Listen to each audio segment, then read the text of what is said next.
Okay. I think the time for waiting is about over. Time for doing things is about to start. Or something like that. Right. Hello everybody. Welcome to the DeanSpillaBean stream where I stream Satisfactory. The name's DeanSpillaBean back on your screen. We're going to be doing some stuff today. Some kind of stuff. So, let's see who's in there. Kelnick, just some stuff is in there. Welcome. Welcome to the chat. So, a thing that I made a slight miscalculation. Let's see. So we got, last stream, we got the crystal oscillator manufacturer set up. But you might notice, there's nothing in here. That's because I actually sunk, like, all of it accidentally, because I wanted to try and get this flowing, because it was actually kind of full. So, that's one thing, but then another thing I found out is that if my cables weren't getting made, then the heavy oil wasn't getting used.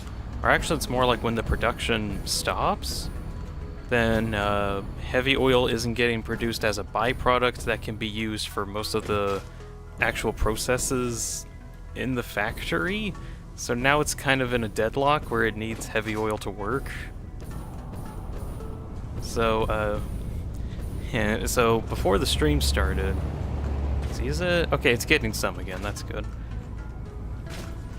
So, before the stream started, I, like, hooked up some sinks in here to try and get rid of a bunch of overflow, to try to get something flowing at least. Because I need to get this polyresin out of the way so that way over at the oil processing base, like way over there, then it makes polyresin, which can then have a byproduct of heavy oil, which then allows everything to actually start again. At the moment it's starting to ramp back up, but it's just kind of slow. Other stuff I did do a bit more off-camera things. And I made some adjustments to the road. I made it darker. But also, I added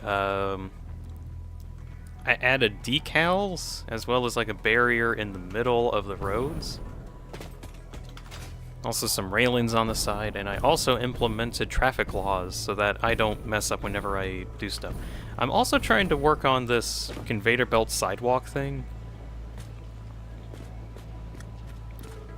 If anything, it helps me actually get through like the whole road stuff a whole lot easier, so I can actually zoom across it a lot better. So that's, I actually kind of did this on my own time yesterday. Interesting thing, while I was working on the conveyor belt walkway, hold on. Okay, hold on. I need some of these. So, while I was working on the conveyor belt walkway, oh, by the way, I just decided to turn all of the vehicles into tractors, because, okay, trucks, they do have like a bigger inventory in them, and you can have more items going through them. There's a slight issue where they don't have the best handling. So most of the sharp turns that I have on a lot of the intersections just actually can't be used by trucks. So I just swapped everything over to tractors, and look at him go. He actually took that curve pretty well. Now, other thing that's a little bit of an inconvenience is if I had conveyor belts here on their own, then there would actually be like a little gap here between the asphalt and the conveyor belt that the wheels on the tractor would actually get stuck in, and that actually would cause some problems. So, to fix that, I added in these walkway crosswalks, which you can actually see over here are not actually in because they don't have these little indentions. Ow. Oh, no, no, no, no, not again, no! No! Ugh. Alright, so another thing I've found out is if I get hit in a particular way, I just fall through the world.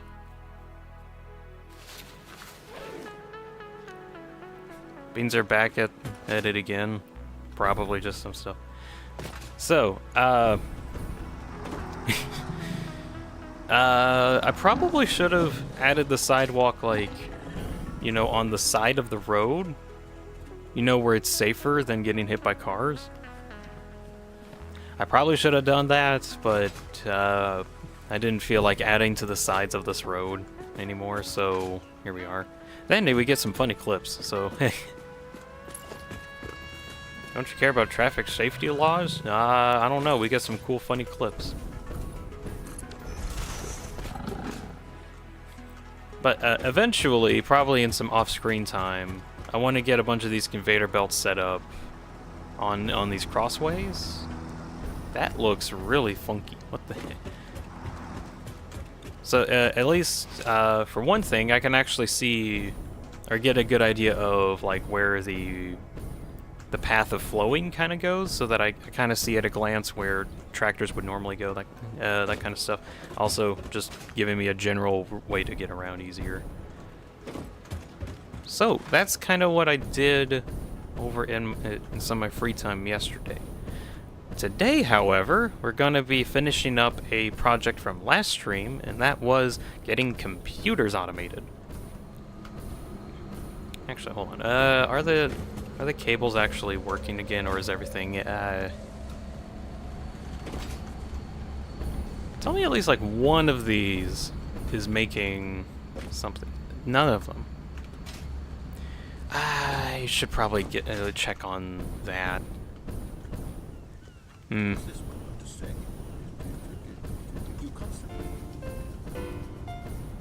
see. What about our fuel situation? Are we making fuel? Oh, I think that's actually probably what's taking up a lot of Kelnick automation of crafting RTX 5090. Yep. That does fit pretty well. Okay, I think what's going on with how everything's set up, I have a bunch of fuel refineries that turn the heavy oil into fuel, and that's probably what's taking up all the heavy oil at the moment. Let's see. Requires 40, so that's 80.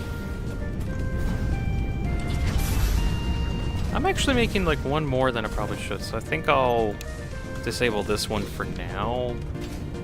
Hopefully, like, the rates will be okay. I should have enough fuel to... I'll leave one more running. I should have enough backup fuel in storage so that all of my tractors can stay operational. Okay, so my assumption is that over time this will just self-correct itself, but it will take some time. I think that is what's going on. Okay. Okay, heavy oil's getting sent out. Okay. Yeah, I think that'll just fix itself over time. It's just how I got stuff set up is it just takes forever to function or something like that. Right, I'm gonna go ahead and say that everything's perfectly fine with no problems whatsoever. Time to get to plastic. Of which, how many was it that I needed? Let's see. I needed 300 plastic, which requires 15 refineries and 300 water. Okay. Oh, and 900 polyresin. That was another thing.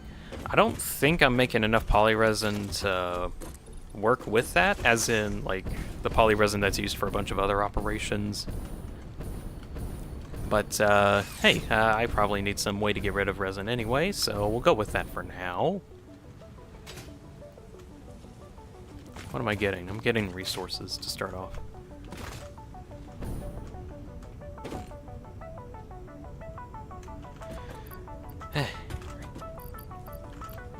Do I have any?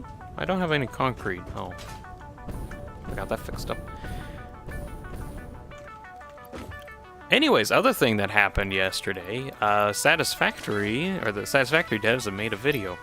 I don't know how many of you have seen it, but they basically go over a bunch of the new endgame stuff that's coming in version 1.0. And it's a lot. Like, a lot. A lot. I am very excited for whenever 1.0 comes out. And I think there's actually more things that they didn't show off. Like, they didn't actually go in detail how Mark 6 conveyor belts are getting made. Oh, I'm excited for that. We can actually use maxed out Mark 3 miners.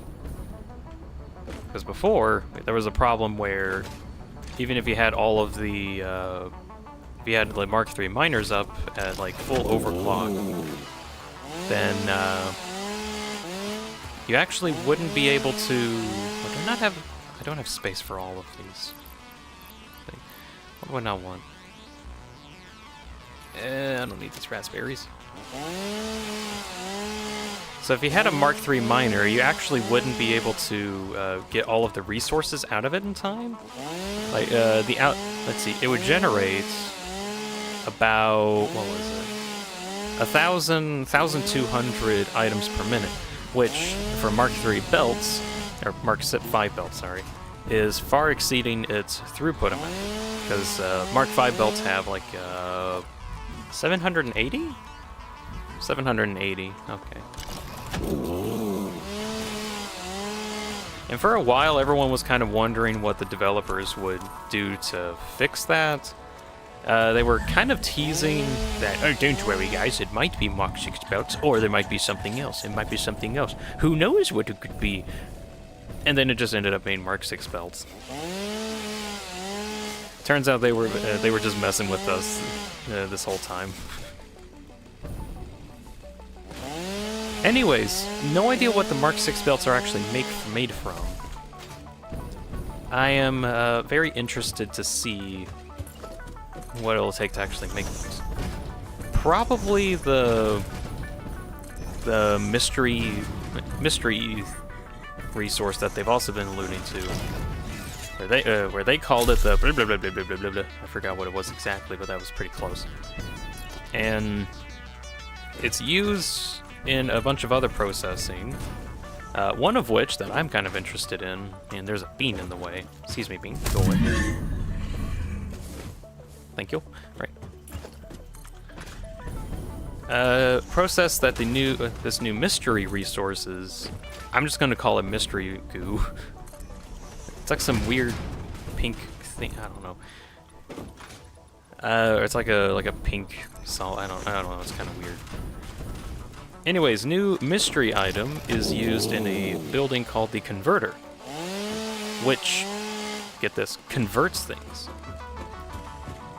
What kind of things, though? Oh, it is any ore into other ore, within reason, but you can still turn like any ore into any other ore.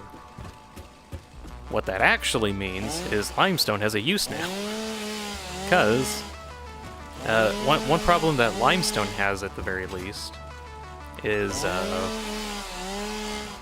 you only really get to use it for like concrete and like maybe one other recipe for quartz, or combining it with water to make more concrete. So that's not exactly useful. But with the converter, you could convert it into something more useful. So my thoughts, whenever 1.0 eventually comes out, let's see. Oh, by the way, since I got a bunch of crystal oscillators, I put up a bunch of radar towers, which actually allows me to see all of the nodes in the area a lot easier. So that's a thing. I didn't get over to this this like coral desert area. Interesting thing about this place specifically is that it has a lot of limestone. And when it has a lot of limestone, you can turn it into iron, and then you can turn that iron into other things, and you can eventually get whatever you want. So eventually, you can also get uranium with this method. Oh yeah.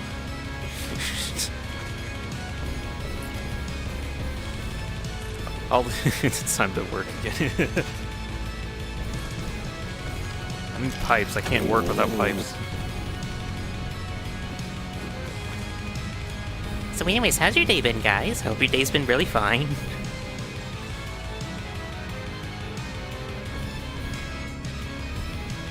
Uranium music POV.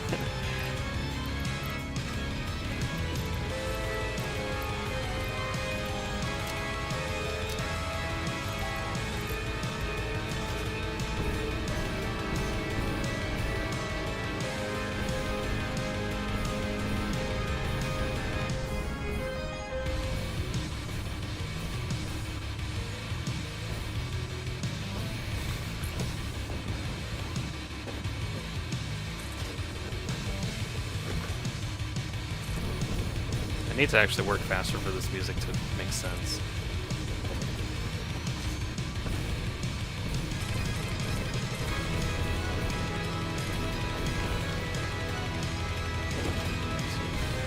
Six, 7, 8, 9, 10. I need 5 more.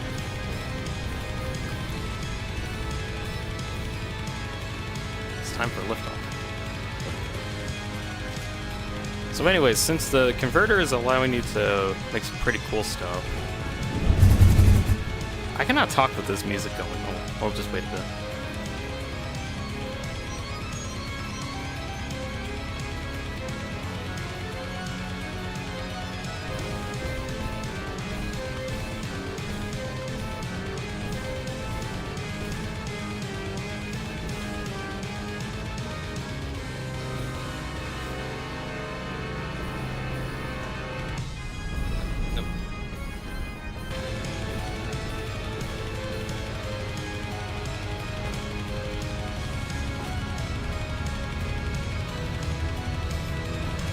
There's no pipes.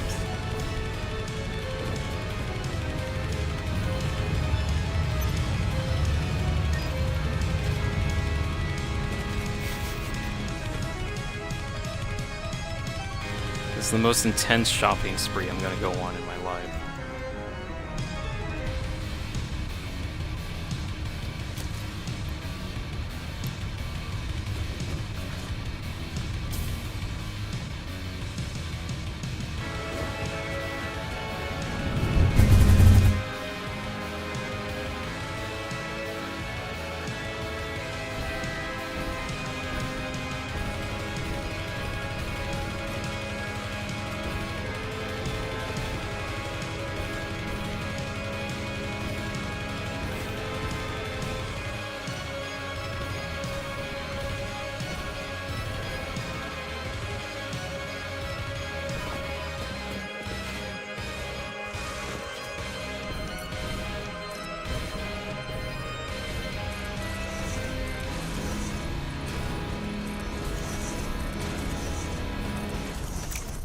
Well, it might be unproductive today. I didn't even get the plastic refineries down before the music ended.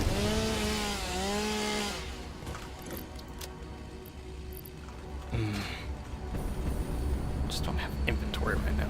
Whatever. So, converter, that's pretty cool.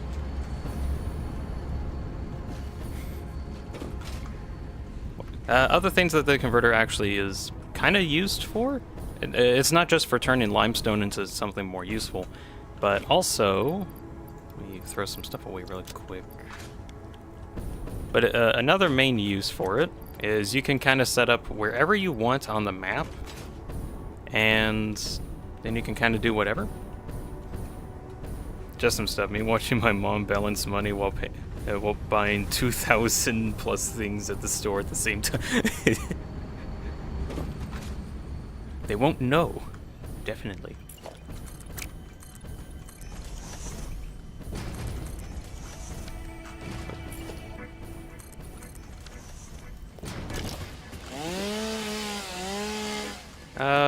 Let's see. Other main things that you can do with the converter. I'm trying to actually stay on that topic for at least 5 minutes. Setting up wherever you want. Like, you can go kind of wherever you want on this whole map. And you're never out of reach of things that you need. So even in an area that has like the most amount of limestone, you can always get like whatever iron, quartz, sulfur that you need. I don't think liquids are in that equation, so you'll still have to So like stuff like plastic and rubber and fuel are still going to be limited, but ore, at least, is going to be very accessible, which is going to be kind of cool. Other thing that they also mentioned, there's now a process to convert plutonium waste into actual fuel again. But this time, this new nuclear fuel that you take from recycled, what was it? Recycled plutonium waste, a dark matter crystal, and some other resources that I can't recall too well right now. And you get this new, let's see, I think it was 5 of these. You get a new fuel source that you can put into nuclear reactors that doesn't produce any waste. So theoretically, you can convert nuclear fuel rods, get the nuclear waste out of it, convert that into plutonium fuel rods, of which you then get plutonium waste out of at a much lower rate than actual uranium waste, but whatever. And now you can convert that into another fuel source, and then you can sink that. So now we actually have a method of actually getting rid of waste. You just gotta go through a few hoops. You know, just a couple. Anyways, that's kind of cool. I'm pretty sure whenever I get into nuclear power that... I'm not actually sure when that'll be exactly. But I'm not even gonna worry about the waste problem until like way later.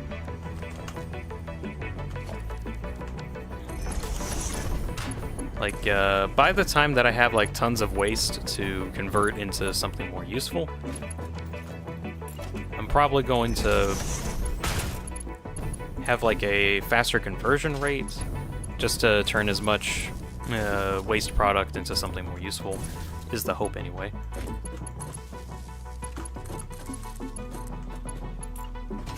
Though I actually haven't gotten into plutonium stuff yet. I've gotten into nuclear, but not plutonium yet. Mostly because I haven't had to get to that point. But, oh well, I'll probably get into it in the streaming world. Speaking of, now with like some new information that's come out on what I'll probably be missing out on when I transfer the stream world into new 1.0. I'm still thinking on... Let's see. I'll hold on a moment. I'm still thinking on transferring the world to 1.0 and going from there. Just some stuff. You know a company is powerful when they have an entire metal alloy named after their company. yeah, it was called Fixite. Let's see. So there was the Fixitium ingot, or whatever that was called, and then the fuel source was like maybe that was like Fixtonium. I think that was Fixtonium. Good grief, these guys are actually insane. But it's good now because they've been retconned to be good people now.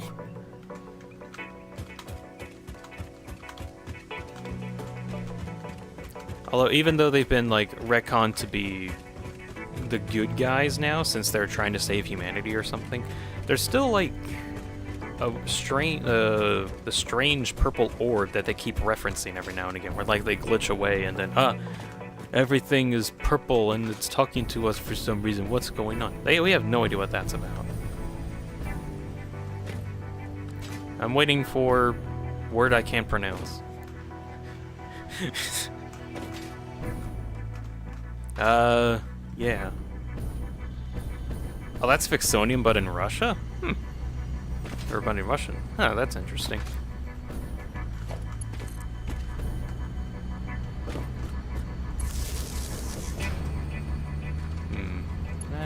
I can put that there.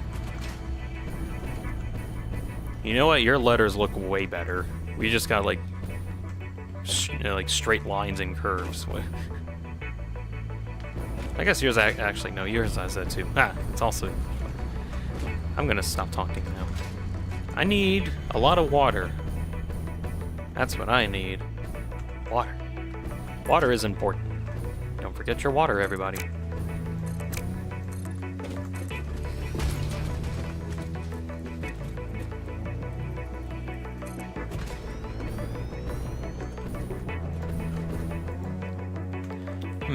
Okay, what other stuff did they add? They added in a new method to get overclock shards, where you can actually use the new dark matter crystals and synthesize them. So that's kind of cool. They said that you still had to, or slugs are still a thing that you can find and use 4 power shards. It's just now you can actually synthesize them, which is kind of neat. Kelnick also Binding Isaac.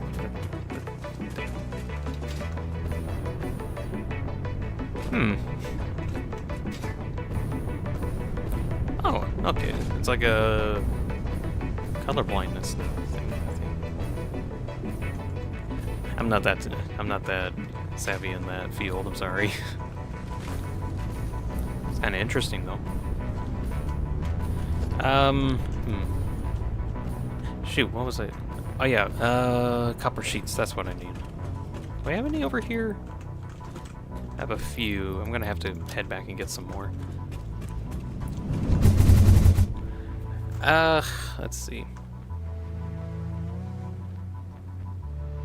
So with the new overclocking shards, or synthesizing them, I don't think that's going to change how I'm going to utilize them currently, just because it's like a whole process to get. But seeing as that we can now technically get unlimited of them, then we can actually have a reason to use them more in some areas. Instead of, I think they originally added just enough power shards to overclock all of the nodes in the entire map to maximum, at least by default. But now we'll be able to go even further than the default amount. Unlimited power. More like 2.5 times power in all areas, probably. Actually, I'm not sure how much power we could theoretically get, because since now we can actually synthetically make uranium by converting limestone through a bunch of different processing, we now have a new question. How much nuclear power can we possibly get? Because before, like the previous record, used to be bound by how much uranium ore was present on the map currently. Well, now we can get like who knows how much else. So I guess we'll see what crazy people think of when they're like, we need to 100% turn everything into uranium. Oh wait, hold on, we can't turn everything into uranium because we need to still make the fuel cells. Wait, hold on. We actually need to think about what resources we don't use so that we can get as many fuel rods as possible so we can get all the stuff that we need.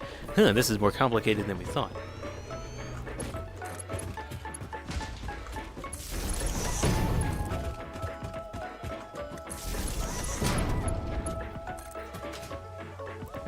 You know what? I think that's honestly why I like Satisfactory a lot more as a building game in general.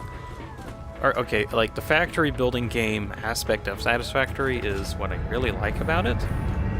Mostly because there's way too many ways to go about pretty much the same problem. And that's and to me, that's also why I don't play Factorio that much. I did play it for a while, but at some point I just got a little bored of it. I think just because there was always like, not really a set way to do them, but more like a efficient way to do everything. And then you just upscale that efficiency state, and then you keep going until you get bored, I guess. Which that's not a bad thing, and I've seen a lot of really cool builds for Factorio, but it just doesn't scratch the itch that I have, where I want to solve things myself instead of looking up a guide. I mean, even for like Satisfactory guides, they just say like fundamental stuff to build from, but depending on what factory you're making and what you're actually building, the requirements are going to change depending on what you're doing. So you pretty much it's like a constant state of you have to constantly discover what you need to do for yourself in almost every situation, which goes back to like an old conversation I had on the stream about discovery in games. Actually, I'm just going to go over that for a bit. Do I want to, or do I want to go back to new endgame stuff? I'll glance over it. So a lot of games, I feel, the reason why they last a long time is the never-ending case of discovery. As in, like, no matter how much you dig into a game, you can always find some more stuff that you didn't know was there before. And that's what... And over time, because of how the internet works right now, everybody just kind of knows what everything is up to a point. So any game that comes out that has any popularity gets completely gobbled up, and any information that you would like to get for yourself has already been found, so you don't feel unique for finding anything new, because, I mean, that's already been found before. Hey guys, did you know there's a secret dark route in Deltarune Chapter 2 where you can kill one of the main characters? We all know about that. You haven't discovered anything new. What? But it's like such a secret. Yeah, but everyone knows about it. Okay, but what about... Did you know about... did you think about what would have happened if there was a canonical timeline in Deltarune? Wait a second, I need to think about that, because that hasn't been talked about enough, and that needs discovery. When games like Deltarune, Undertale, even Five Nights at Freddy's at this point, there's still a potential bit of discovery that could be had. And I think that's also why so many people like don't want to forget about the game that much, because there's always something to think about. Like, oh, how does this thing like work in this world? Like, I don't think it should work, but how does it work? We need to find out how it works. We need to dissect this and study it, and bring it down to a science. But then you can't figure it out. Me, did you know that literally the whole community? Yes, we know. That's what it feels like. So much just some stuff. And I think that's also why I wanted to play that Dread Delusion game. Just because it's something that I've never seen before, and I felt like I was discovering it for the first time. And I had a lot of fun with it, despite like all of the walking that I had to do. I didn't really like how much walking and backtracking that I needed to do. But eventually, I mean, I haven't finished the game yet. Actually, tonight I'm gonna finish the game. That'll be kind of cool. Alright, I think I'm gonna finish it. I'm like right on the edge of starting up the final quest. So that's gonna get done tonight, so tune in for that. You know, unless it's nighttime, or it's like way past your bedtime. Don't forget, kids, go to bed. Bed is important.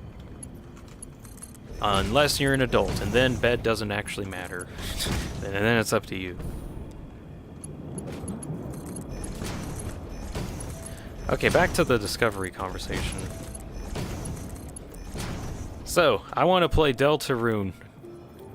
I've already played it a lot, but I want to play it, but like on a stream. So, starting next week, I'm going to get into that, because I want to get my save file set up for whenever chapters 3 and 4 come out, which will probably, I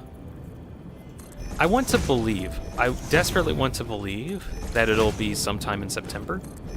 So it would just kind of make sense at some point, because that's like the Undertale anniversary on the 15th, and then they usually do something around that time. So hopefully. But like with how things are looking, I have my doubts on if it'll actually come in Saturday. But regardless, I want to get some footage ready for whenever that comes out, because as soon as that chapter comes out, I don't care what day it is, I am going to be streaming that to completion. Just, well, the bad stuff does matter, just not necessarily for sleeping, if you catch my drift. Oh, yeah. The bed stuff does matter. Sleeping is a very important part of your daily routine. It resets everything.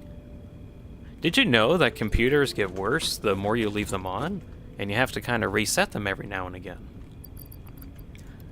Just to kind of clear out any, like, random data or information that's been building up over time. So, sometimes you just need to shut down and reboot.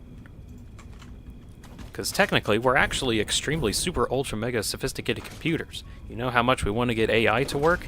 We've already mastered that. We are AI, just the best AI ever. Natural ones.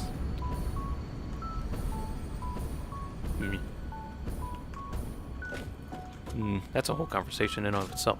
Anyways, back to discovering stuff. One problem I have with games like Deltarune that... Is this making... It's not making cables. That's not good. Am I just not getting the heavy oil now because all of it's getting sent over to fuel? Yet somehow we run off less electricity than a light bulb. That is also very surprising. Okay, are you...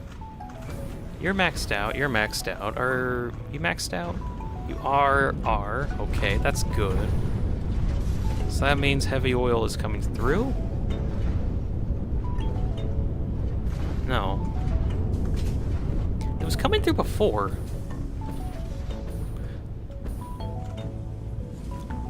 But yeah, that, anyways, that's an interesting thought that we're technically a super ultra mega advanced AI, just natural shoot, what is it called? Biologically engineered over a millennia.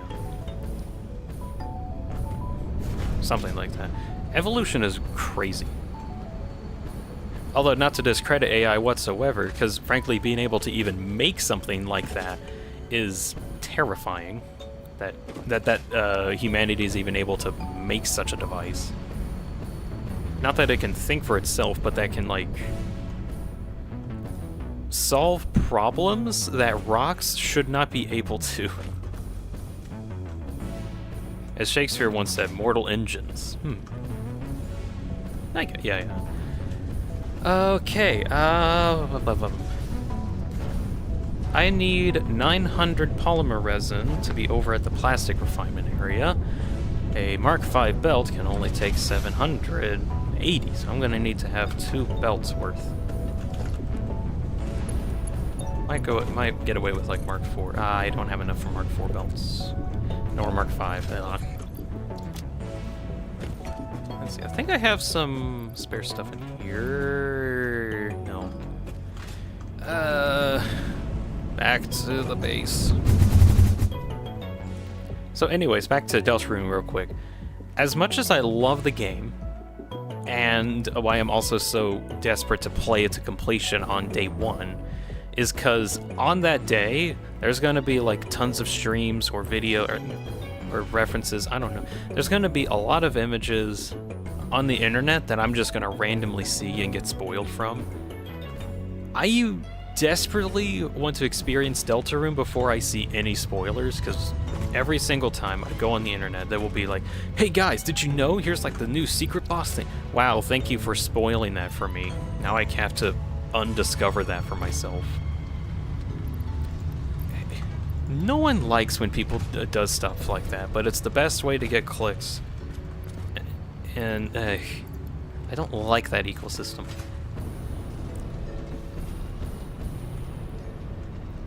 It's also kind of why I want to mention, like... I try to mention specific spoilers for games if ever I, like, reference them in any of my videos.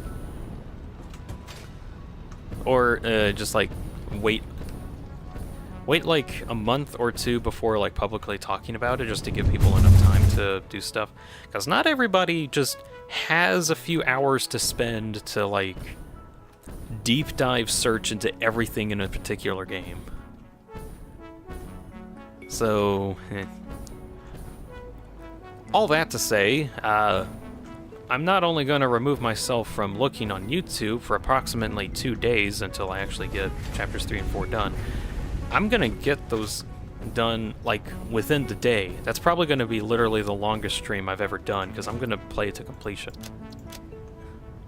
I might stop in the middle for, like, food or something, but I'm gonna most likely do that.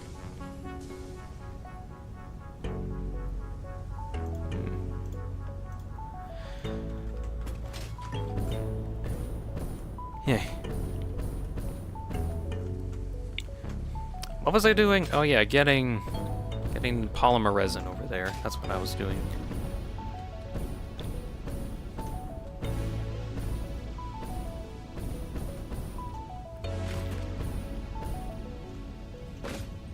Blah blah, yada yada. Next week, I'm gonna be streaming Deltarune, but I'm gonna be doing what I'm gonna dub the Twisted Route, where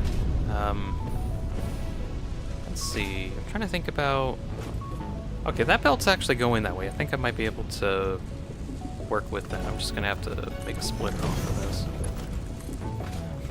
So the Twisted Route, as I'm gonna dub it, is when you get the Twisted Sword. Now, something I also thought about. To get the Twisted Sword in the game, you need an item called the Thorn Ring, which requires you to go and do some amount of the Snowgrave route in the game. That's the weird dark route. That.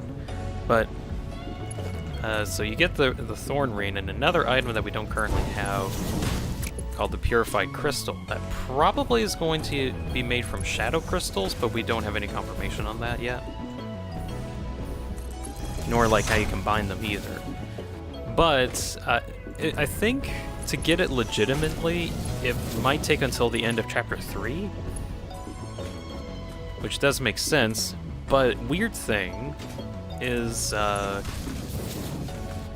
let's see, so Chapter 3 is going to take place in a dark world, but what we know of Chapter 4 is that it's probably going to be very focused in the light world, which is not in a dark world, which means even if we do get the Twisted Sword, we probably even won't even be able to use it until like Chapter 5 or something.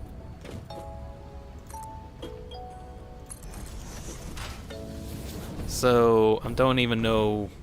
We don't even know what it's gonna mean once we get it, because we'll get it, and then we're like, well, shoot, now we can't even use it because we're not in a dark world. Although that entirely depends on if Chapter 4 does only take place in the light world.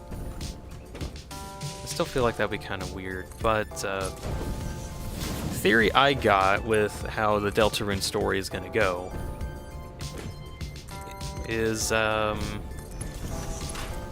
let's see. It goes off of Toby mentioning in his Steam post that there's only one ending to the game. Just the one. Okay, so there is just and only the one ending. That's cool. But what if it isn't?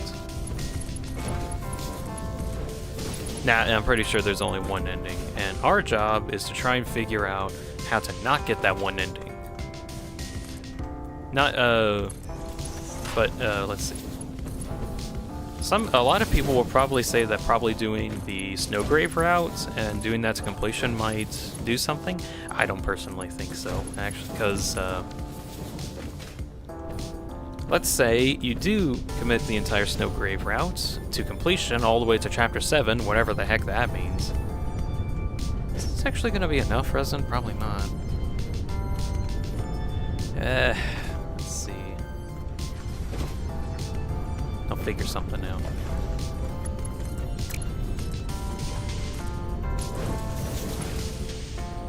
My guess is even if we go through all of that effort, there's only one ending. Literally everyone, no. Reminiscent. So my theory is even if we do the whole Snowgrave route to completion, we'll still end with the same ending, with what's probably going to be the Roaring, and then the complete and utter end of everything, or apocalypse, basically. Okay, that's cool. Can we change that? Well, no. Even our extensive efforts to alter the story to this extent isn't enough, and we've just completely destroyed our world in the meantime, and then the Roaring happened. So all of our efforts were for nothing, pretty much. Well, what can we do about it, like in the future? And that's where the twisted route comes in. The idea I have is to try and do like a lot of twisted actions, like do like some good things and some bad things to inevitably get to a very weird and arbitrary combination of secrets and choices that we make within the game to get the weirdest ending ever that just somehow results in nothing bad happening. Somehow. No idea how. But I want to go down that twisted route and figure out what's down there. Because I'm pretty sure a lot of people, including myself, at some point are going to be going through the normal recruitment route, where you befriend everybody and not really hurt people. I'm not entirely that interested in that route. That's just going to be like the standard thing. I want to see the cool stuff. Whatever the cool stuff is. Okay, to me, the whole fighting aspect is what I think is the cool stuff, and I just want to do that. Can I not put this conveyor down? There we go.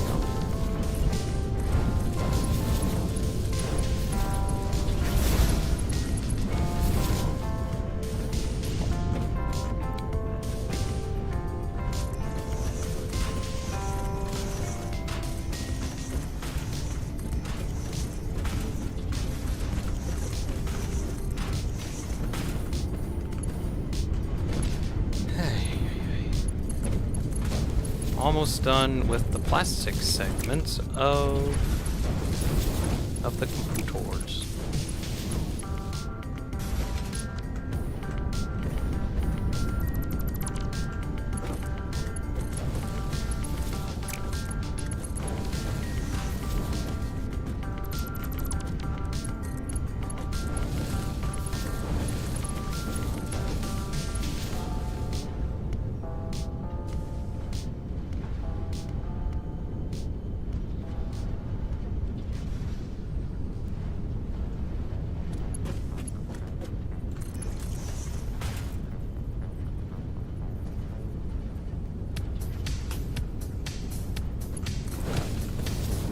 Okay. I think plastic is actually all set up now, which is great.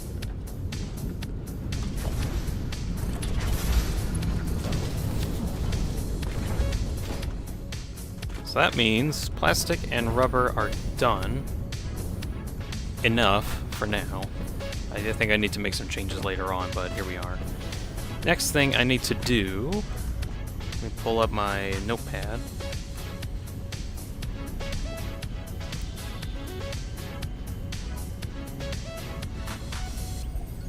Oh, that's funny. I didn't even... Oh, I did do... Okay, so I needed quick wire and plastic in order to get the circuit boards that I need. And a 900 quick wire. That's for the circuit boards. Oh, I need another 840. The almighty notepad. That is correct. Yeah. Right, so I'm gonna need, like, a lot of Caterium. Probably more than what I have is my assumption. Okay, I think I'm gonna try and work on the Caterium next. It's gonna be the next big thing.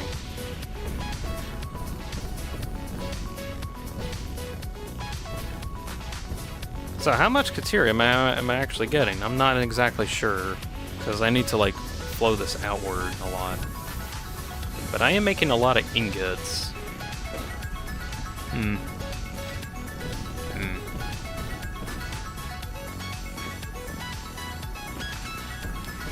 need to pull out the mathylator. That's a new name, the mathylator.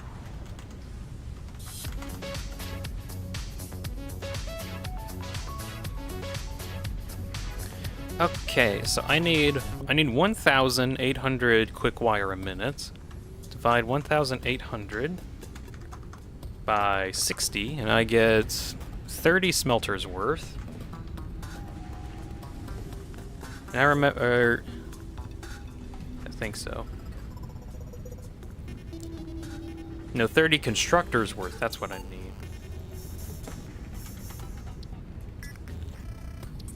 I need to write this down. This is why we use the almighty notepad.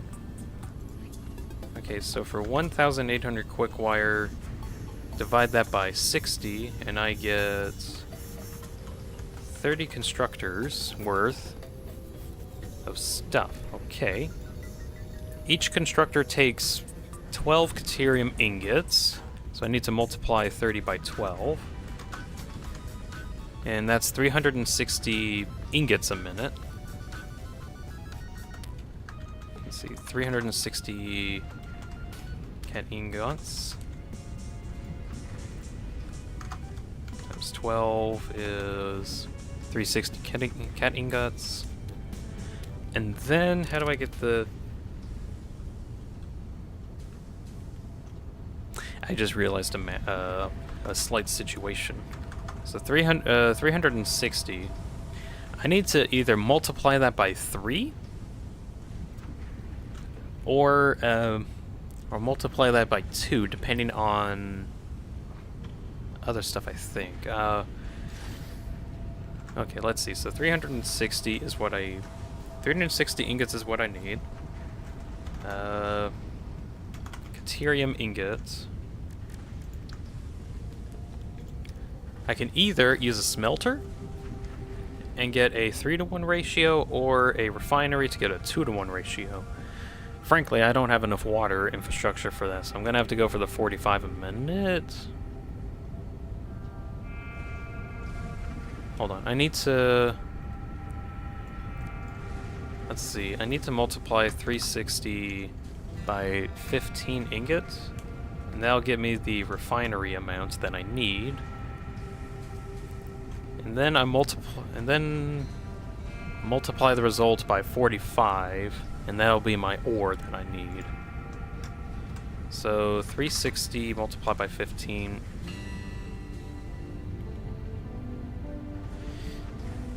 Is that correct? Please tell me that's not correct. Divide. I should have divided. That's the refinery amount. 24 refineries. Okay.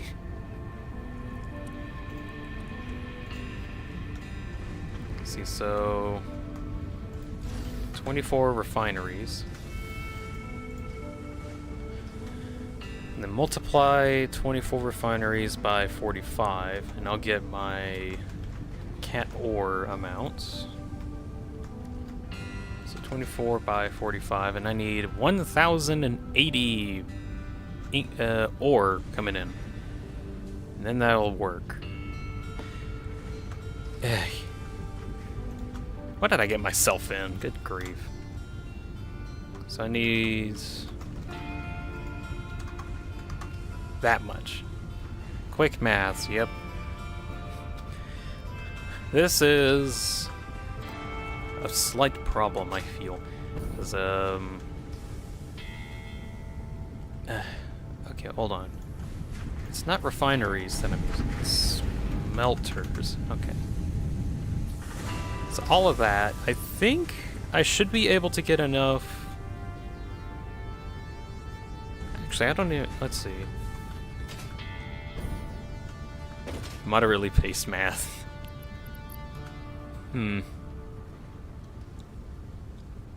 not entirely sure how much caterium I'm actually making is the problem. Or that I'm acquiring is the problem.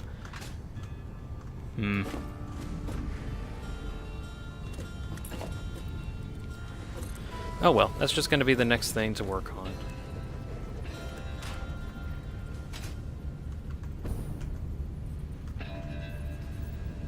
Let's see, send that.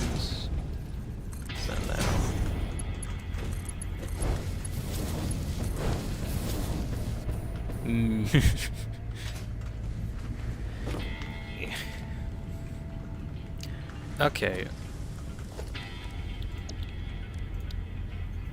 Let's look. So I do have an 8 smelter blueprint. think, yeah, I could just place like 3 of those down, and I get the ingots that I require. So that's not too big of a deal.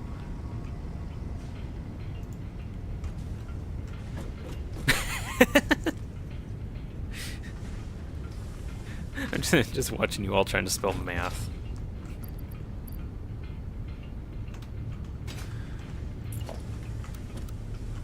Okay. Gonna need some metal plates in a bit.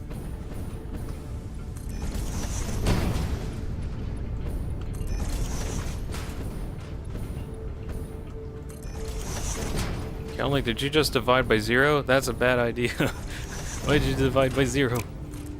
Oh, you divided by 0 with 0. You're actually fine. Never mind.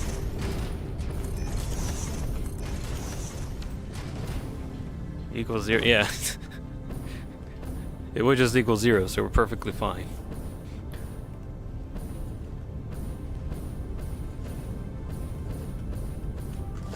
I think I'll take these out for now.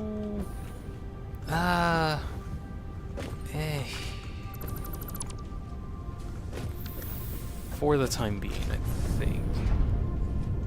For the time being. I'm just gonna see if I can make sure some other stuff is getting made correctly. Okay. I just realized that my notepad is still up. Please go away, notepad. Thank you. I probably shouldn't have had that up for this long. Whatever. I didn't even get the iron plates that I went over there for. Good grief. What if we multiply the universe by 0?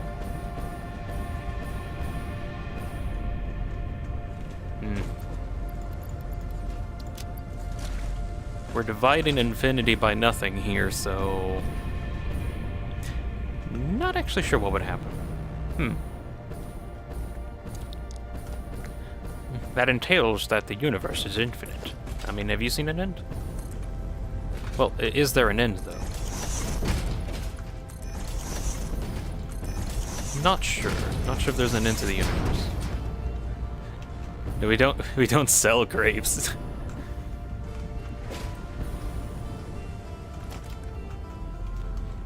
Sarah, this is a Wendy's. Why are you talking about manipulating the fabric of reality?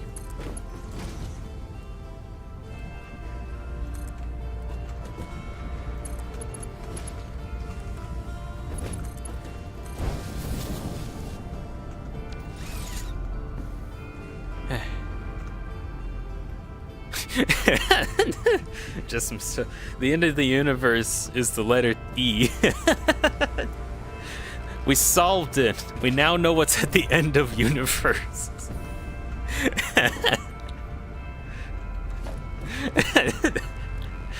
Fair. You win. You win.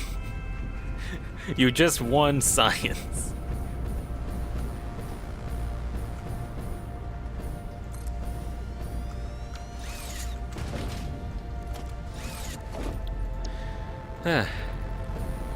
Okay.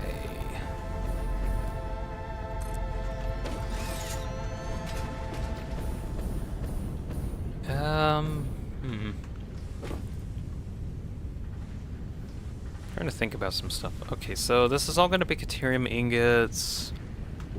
45 times 8. What is that? 45 times 8 is 360 only? Oh, yeah, I'm multiplying that by one more, 2. 720. Actually, that's perfect. Because that means I can have one Mark V belt going through here and a different belt that goes through a different set. There's not enough room for it, is there? Oh well. Yeah, send it over here. No, I'm gonna be interesting and get another platform on this end instead.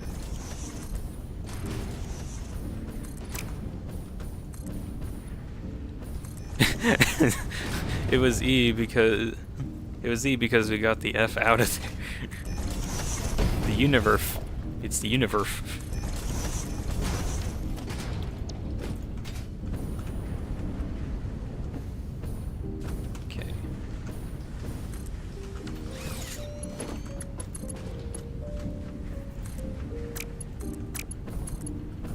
that in. You go around and plug fuel in. There we go. Was automating the crafting of RTX set up yet? Not quite. We're still trying to get the components set up. We haven't gotten to the RTXs yet. We're getting there. It's just computing takes a while.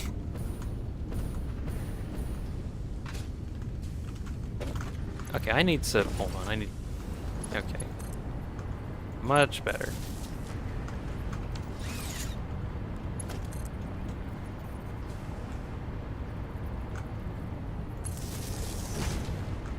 Plug that in. Okay.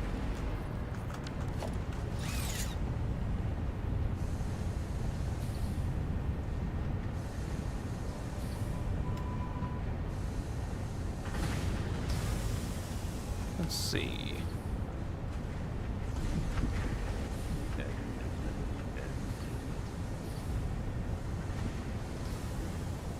Yeah, oh well.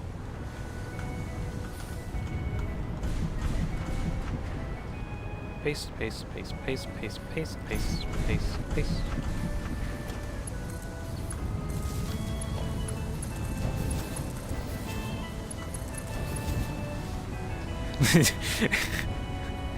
Ladies and gentlemen, the universe.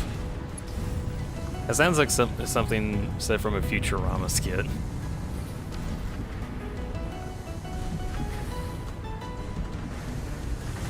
Okay, that is smelter setup for Caterium. I think there's enough Caterium flowing through. Actually, no, it's saying that there's only 600. Which makes sense, because there's only like one mark belt, whatever. By the way, do you guys think about time when real-time lighting in games will be just an ordinary thing that's not devours a lot of FPS? When will that come? Right now. I mean, look at this. Real-time FPS, frames per second stuff. Although the the limitation might be, like, you need a lot of really good computing power in order to get to that point. So, you know. Let's see.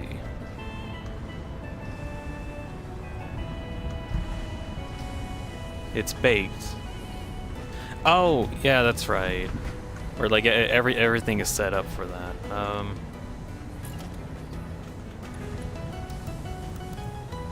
You know, I don't have the technical expertise to like comment on lighting in a video game engine.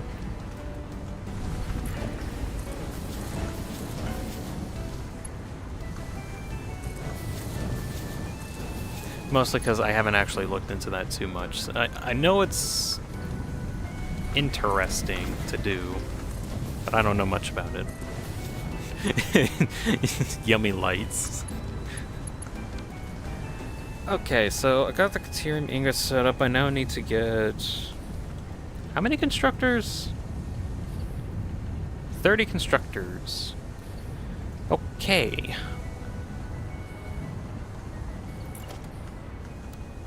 Oh, what? Oh, joy, it's about to storm in my current location. Wonderful. Yeah, light is the best food. You know what that reminds me of? Cookie Clicker. Because at some point later on in the game, it gets to where you can't really make cookies from cookie dough anymore. So you have to convert light into cookie dough with a prism, or like some kind of prism thing. I don't know, that game gets kind of wacky, but at the very least you can eat light. That's a little wacky. Quote every... Oh, you like food so much? Quote say every plant ever. We shall be vegetables. Oh gosh, I am blanking out so much. Oh my.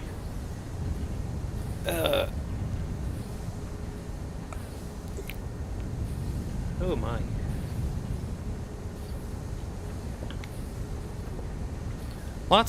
There's been a lot going on where I'm at lately. Plant eats sun. What the?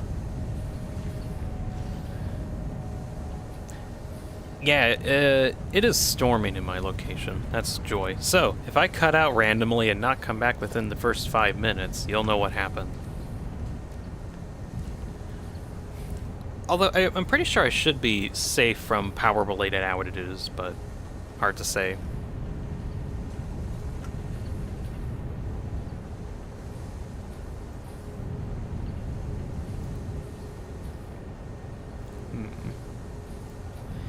Okay, I just need to focus on getting these constructors out.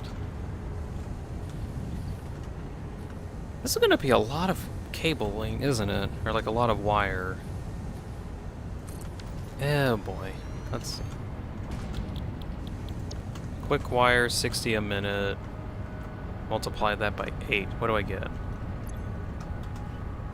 60 multiplied that by 8 is 480, so if I multiply that by 3 as an example, by 4 as an example, okay, 4 is what I'll need. I'll probably have to have those on individual belts.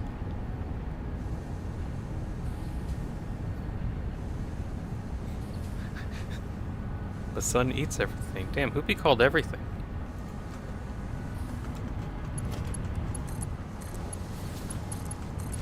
Well, I wouldn't say that the sun eats everything, but just that it, like, burns everything. And we're just far enough away that we don't entirely get burned. We just kind of get a little toasty. But, like, the good kind of toasty. You know, unless the sun really starts being very hot. Then that might become an issue.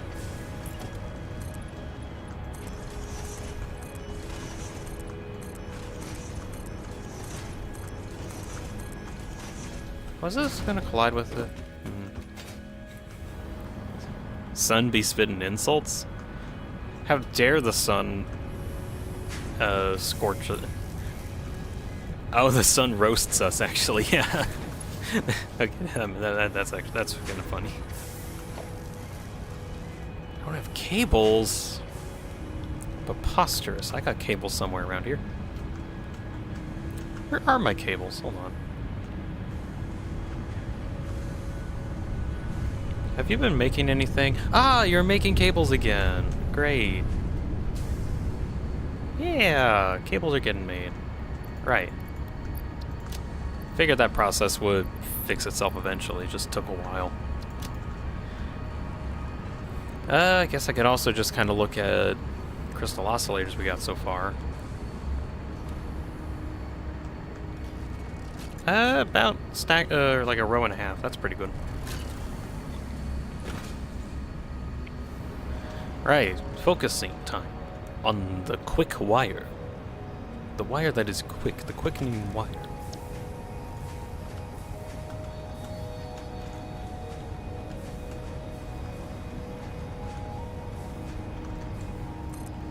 Let's see. I want to have somewhat individual lanes. Or individually like this, maybe? I think so. Now I'm missing out on plates, okay.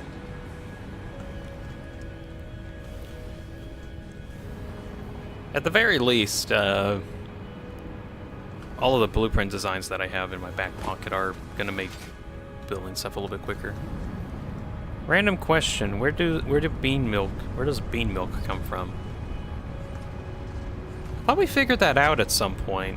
Oh. Shoot, I know we, like, talked about it. Heck, what was it?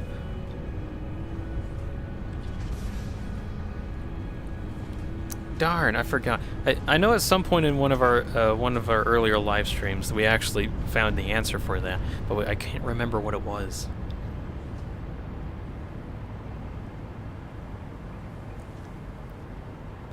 Oh, wait. Not what bean milk comes from, but what it comes out of. Okay, that's what I was reading wrong. Yeah, I don't know. I'm gonna say their nose. It comes out of their nose. I recalled at some point, like, what bean milk was made of, and we got kind of, like, figured that out at some point. I think, yeah, that's what I was referring to.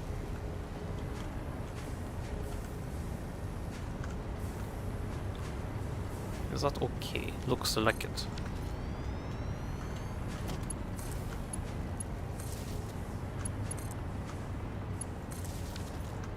As I heard, pressure the synthesis. Oh, no, that's words. Let's see. Kelnick, as I heard, pressure of the synthesis inside suns makes suns not fall into black holes. Black holes are inside of suns. So technically, suns eat everything. I may be mistaken. Okay, I need to actually think about that one. Let's see. So what I know about when it comes to stars is it's a bunch of mass that wants to combine with itself because of gravity. Problem is that the more that it condenses with itself, the more combustible it becomes, and therefore it causes explosions with itself, causing nuclear reactions within the sun itself. Which the reason why it's so bright and why it emanates a ton of heat is because of all of those explosions going off constantly and forever. Sun's not a miniature black hole, it becomes a black hole. Yep, I'll get into that in a moment. Just to... Whoa, what?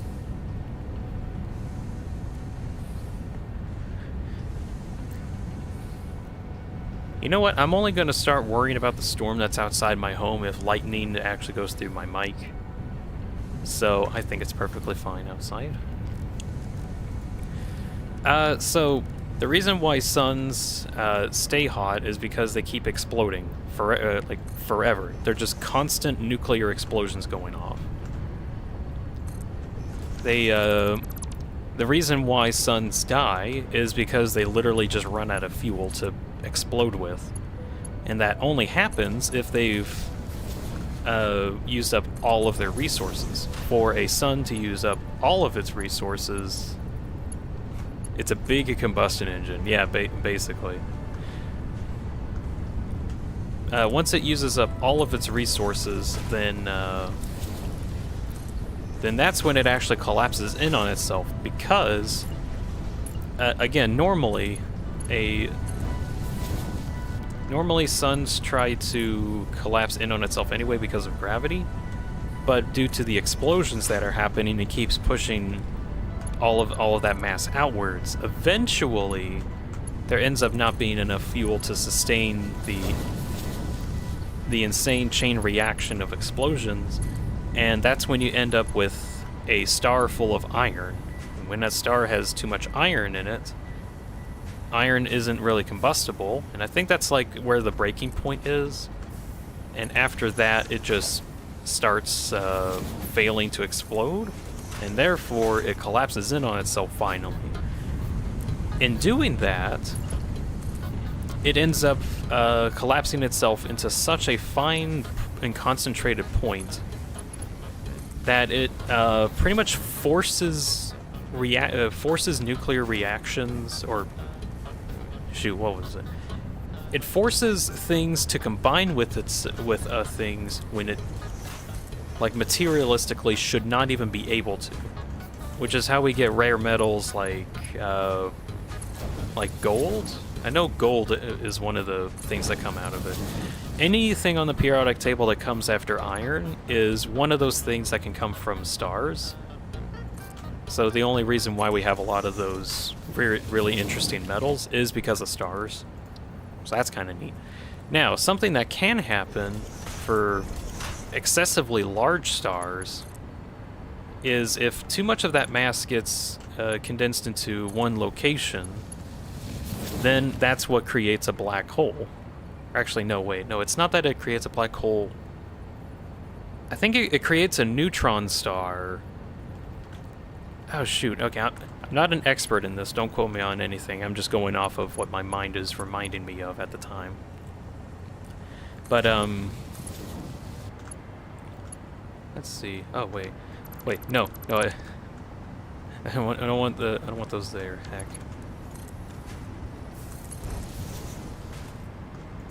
But let's see. So a star collapses in on itself and creates a neutron star, where that creates a supernova effect, and that's what creates like all the crazy stuff. I think it's something like that. But let's see. If a star is made up of, why is the black star lonely? Because it is a singularity. Get it? God, I need help from just some stuff.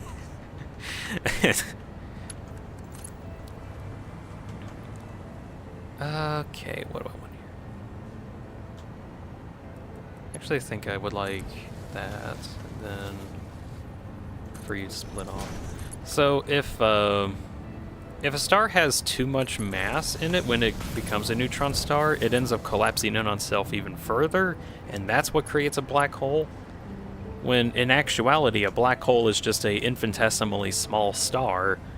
It's just its gravitational pull is so vast with how densely packed all of the matter is in there that it just sucks in all light, and then it creates that black hole effect that it's fairly well known for. That's where I think it's called the event horizon, where like the light around it just gets sucked inward, and it just the effect looks interesting. We've never actually seen it in real life, but we can like simulate what it is, and it looks cool. But then again, a black hole pulls everything. Yeah, that's because oh wait. Oh, he's still in the singularity. Let's see. He's not powered? Are you not? Oh yeah, you're not powered over here. That's right. Get powered. There we go. So a black hole pulls in everything, including light. And that's mostly because of the tiny, infinitesimally small star that it's made from allows that to even happen.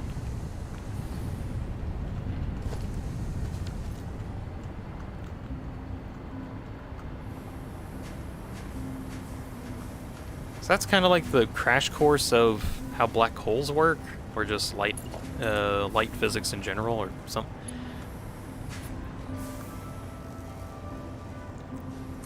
I swear I learned this somewhere. Let's see. What do I want to do here? I want to have 4 lanes of quick wire, I think. I think that's what I want. Ow. I just thought of something. I just thought of something I could do. Let's see, everything's making quick wire, yes. All coming out of there. Okay. Right, so, thing I thought about. Making a truck station down here in order to transfer all that quick wire to somewhere else. I think that's what I might do. I might actually require a truck.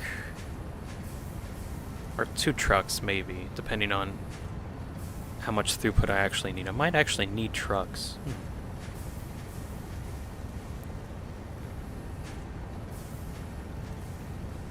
37.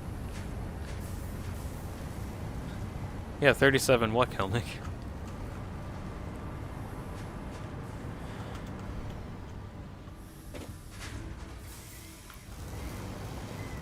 Just 37. Nothing more important than that, just 37. Yeah, the answer is 42. Okay, I need to get the quick wire over to this plastic area. The most popular number is 37. Oh, yeah, I think. Okay, sorry, I need to focus really quick. So, I would like to... Okay, I kind of thought about this. I probably don't even need to get it on the truck network. I actually could probably just make its own separate road. Maybe? Do I actually want it to be on its own separate road?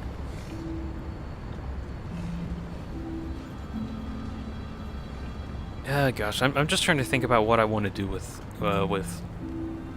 this. So I need quick wire to get to plastic, and then for computers, the computer recipe that I need gets combined with rubber. So I'm thinking the computers are probably going to be made around here, because that'll take the rubber from these refineries that are over here, and then the plastic from here to be combined with the quick wire that's getting made over in that location, to then have quick wire and plastic combined to make circuit boards, to then combine the circuit boards, the quick wire, and then also the rubber in order to get computers.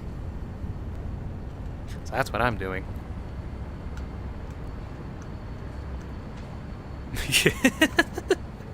Not counting numbers that have been given meaning. Okay, yeah, that's a good point. That's a good point to bring up.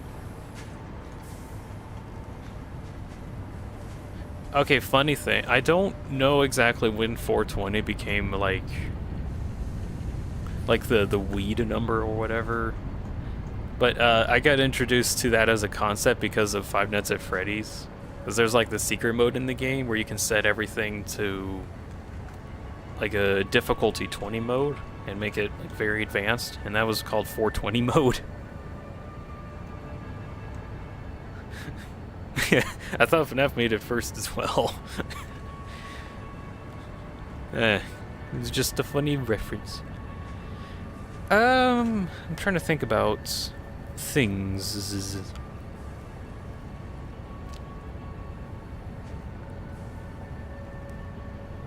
Okay, I could like do funny truck mechanics.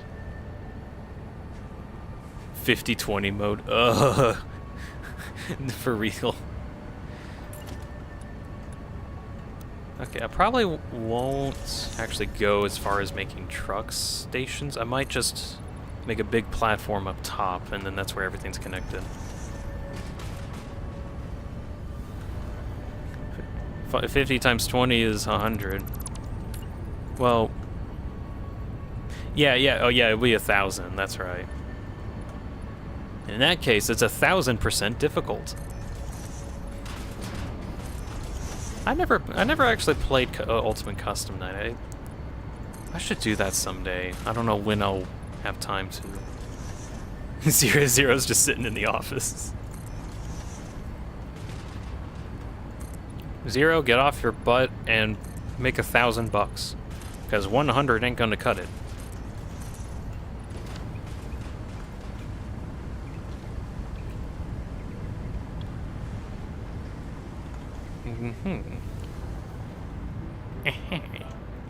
Zero is Afton. Oh. Where am I going? I need concrete. I have so much concrete, goodness. Which one? It's the 10 that doesn't want to be 1,000. Oh wait, pre-spring lock after spring lock. Is it? I'm thinking we're on the digital one, being who's Afton, or which Afton. Good grief! Why are there so many Aftons? I swear, there's been like a weird renaissance in terms of theories going on for FNAF. Like, I forgot. Shoot, was it Misty Sparks or no? I'm thinking of someone else. I think.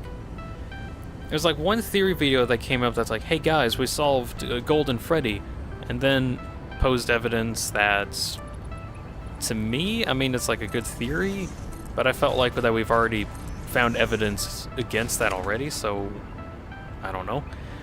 But then a whole bunch of theory videos came out of that, kind of out of nowhere, and then there ended up being this whole resurgence in FNAF stories. And like, guys, we figured out actually all the lore, but like for real this time.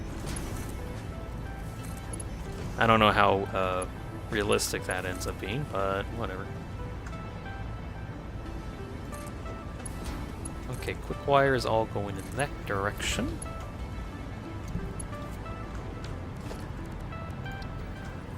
This is gonna be a bit of a task.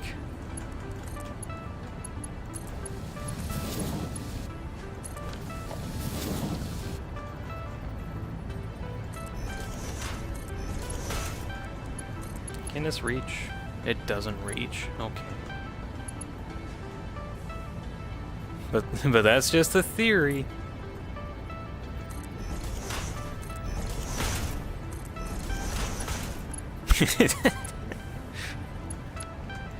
Ay, ay, ay.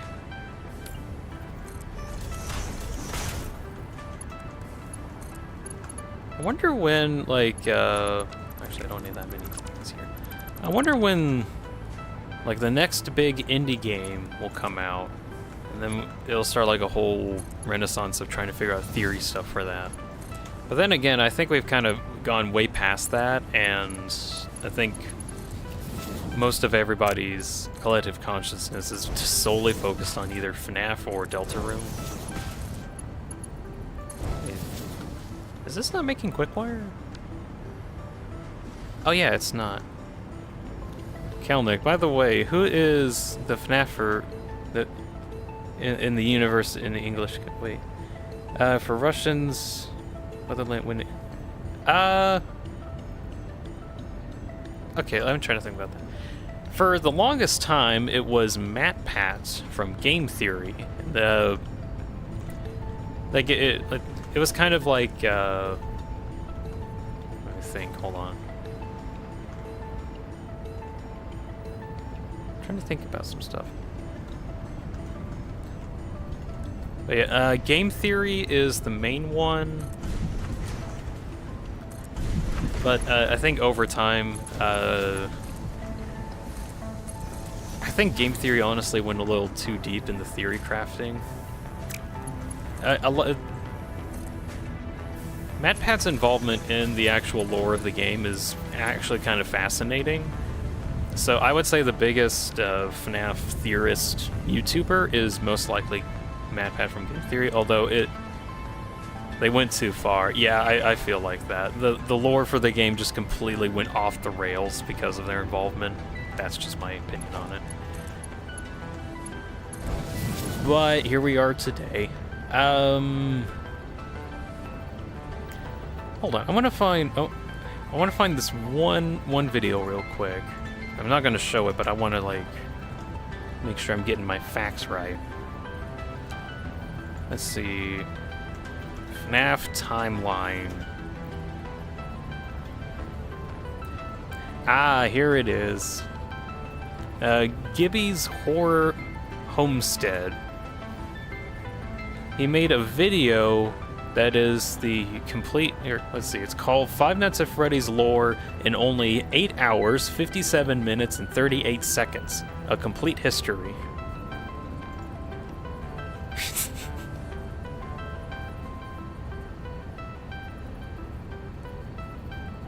But so that's a legitimate video that I've watched every now and again, and 9 hours of a FNAF timeline, and I feel like how he put it in that video is probably the best take on the FNAF timeline as is at the moment. And then a bunch of other people came out with new theories, so I don't know how accurate it is. I still think it's like the best theory on what the timeline actually is so far. Five Nights at Freddy's lore in only 8 hours, 47 minutes, and 38 seconds complete history. Even funnier, the thumbnail for it is a short introduction to Five Nights at Freddy's.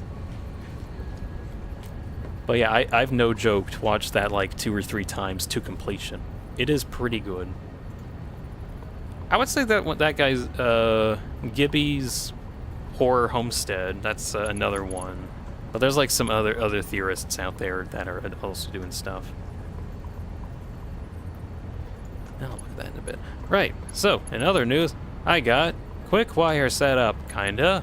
I think everything's correct. I'm gonna have to send stuff in a direction or whatever. But now I gotta get into circuit boards. How many assemblers did I need again? Notepad? I needed 24 assemblers. Wonderful. Oh wait, that's a divisible by 6. That's actually wonderful, because I have a blueprint set up for 6 assemblers. So I think I'll do that. Clipping maker. What are you clipping with? Are you clipping? Are you clipping with the refineries that are below it? Oh, that's annoying.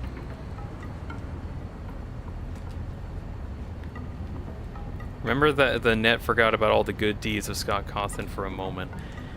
Yeah. I don't like that happens. Anyways, I just need about 4 of these set up, and then I think it'd be ready. I want it on this side or a different side?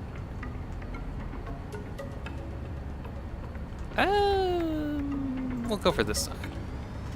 I need a rotors. Let's go get those. You know, by the end of it all, I really do respect Scott for trying to upkeep getting Five Nights at Freddy's as like a actual franchise. Even though that fame that fame itself probably, I felt probably did a lot more damage to him than he was expecting. Not like as like mentally and physically draining damage that he did not expect he was going to have to go through. You can kind of tell with like some of the games, they're technically still kind of low quality, but he just wanted to make a good game. It just turned out that like hundreds of millions of people also really liked this low quality game. And now there's like a million eyeballs on it as well. I think also there's like some contemplation he had where like he can't really put secrets in the game anymore because so many people just find out the story in like a day, and all of the secrets have already been figured out. All the code has been dissected. The community is hungry and they demand lore.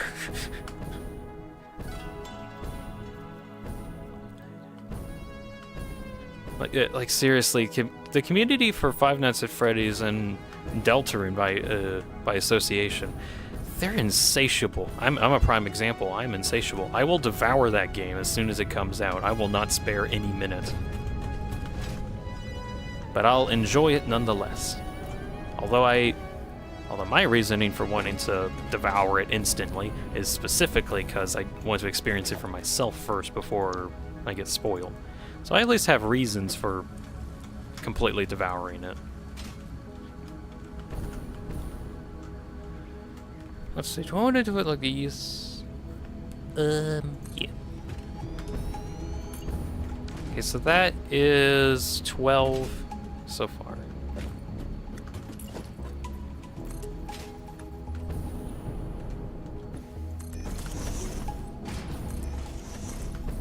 Didn't think I'd get to where I'd have to make different levels yet, but here we are.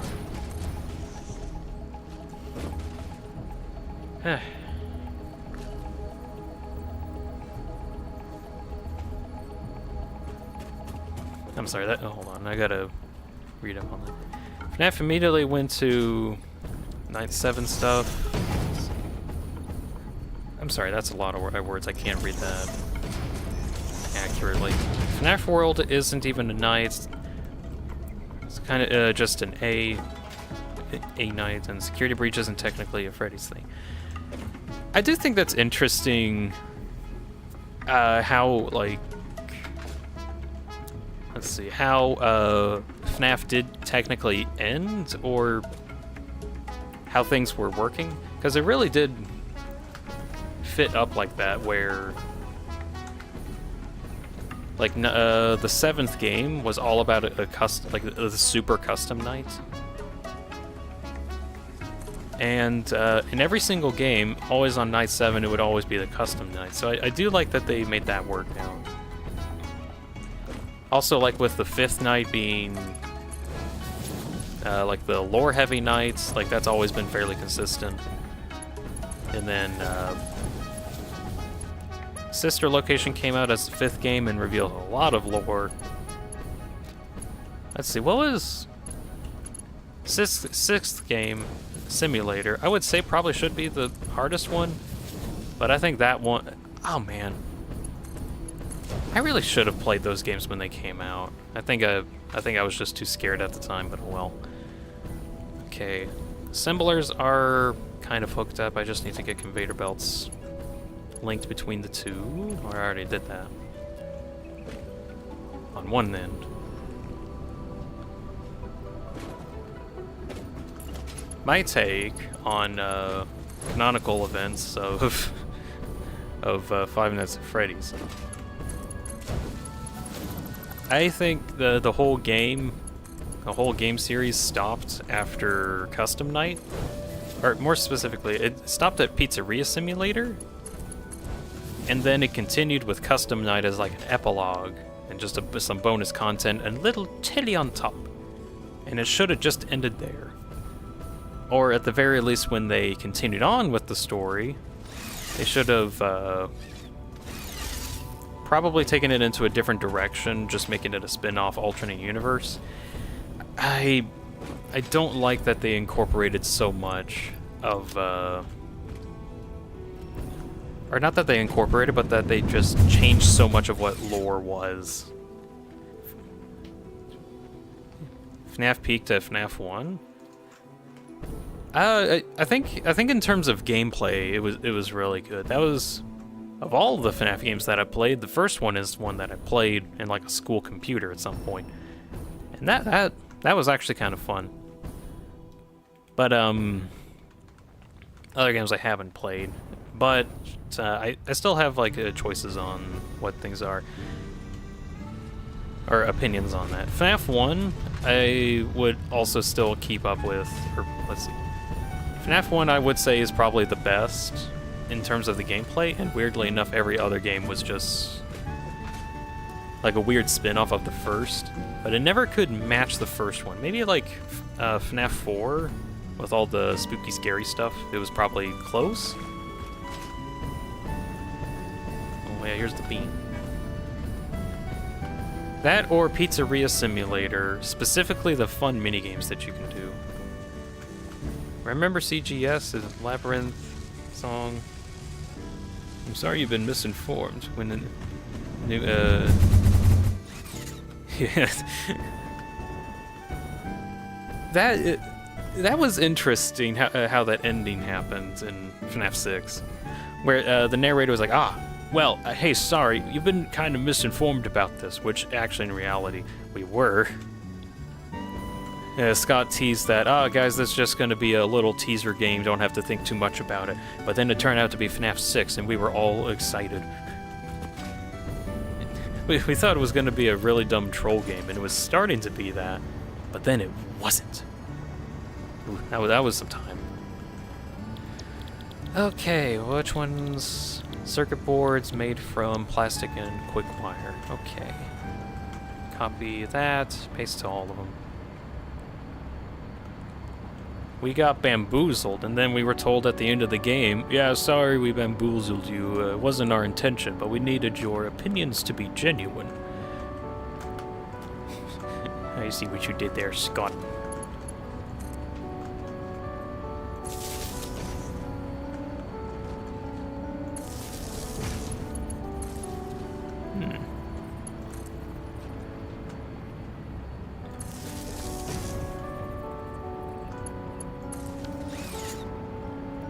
Have you all seen the new Into the Pit game?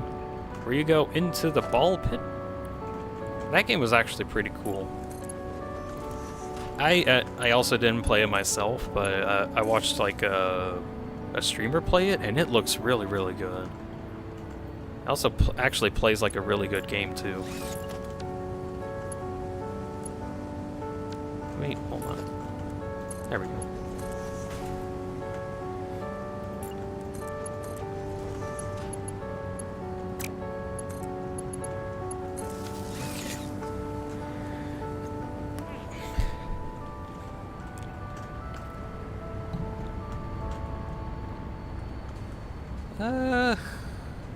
Okay, so everything's powered. Did I...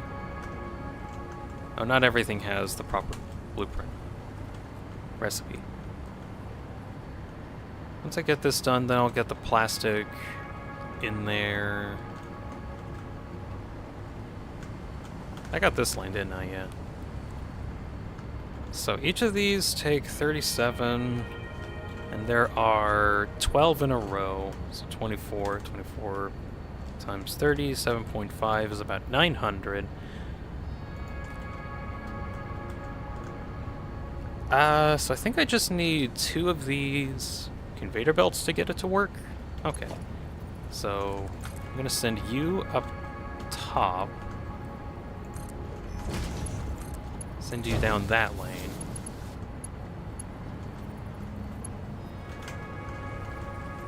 Get you split off. So head over to that lane. Actually, can I simplify that a little?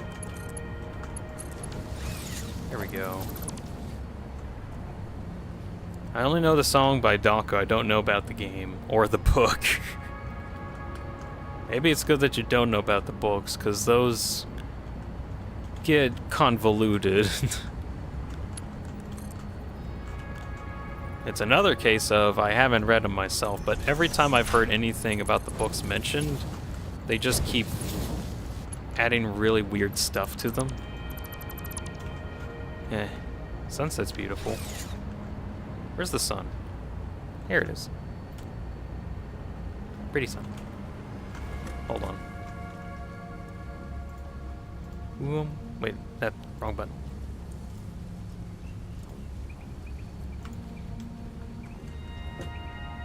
There we go.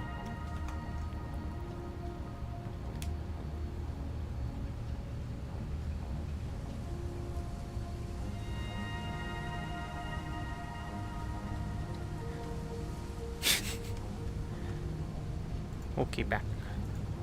I actually took a screenshot that time with the cool sunset. POV, FNAF Ultimate Custom Night. Every character in every franchise is here, except the protagonists. That's kinda true. Kinda.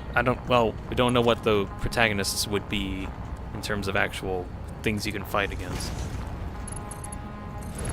That and the lore of Custom Night is that it's like a hell for William Afton. So I'm not exactly sure how that would actually fit in.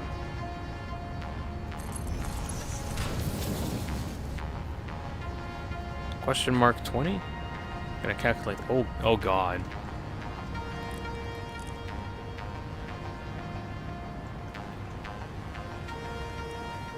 Okay, so that's quick wire. Now I gotta get plastic set up, of which is coming from this location.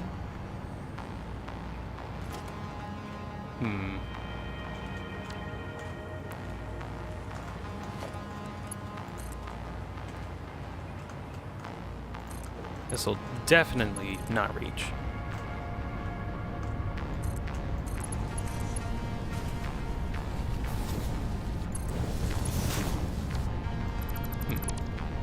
I just don't know the number of all the characters in FNAF.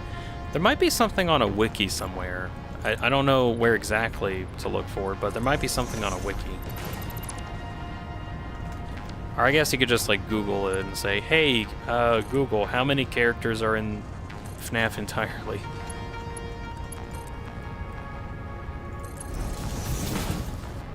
Again, no idea if there would actually be somewhere with an actual source like that.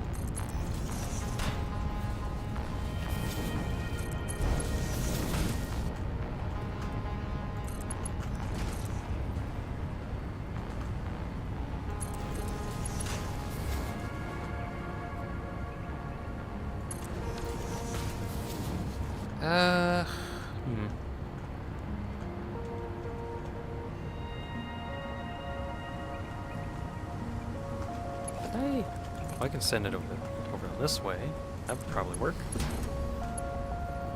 Or not. I got no time.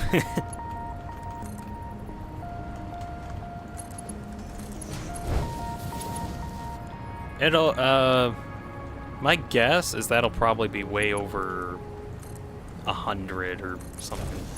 Of course that would be. What? How many side characters are there in the books, in the games and such? I don't know. Remember TLT? I don't. Please jog my memory.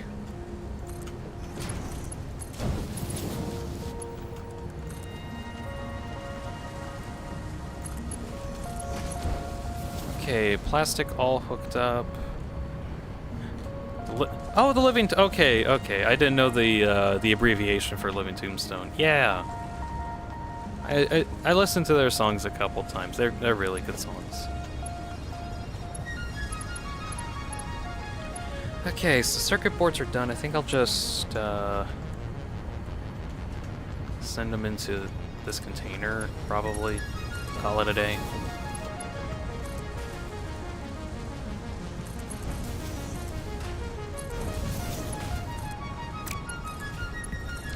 There we go. Circuit boards are done. Look at them go. Yay.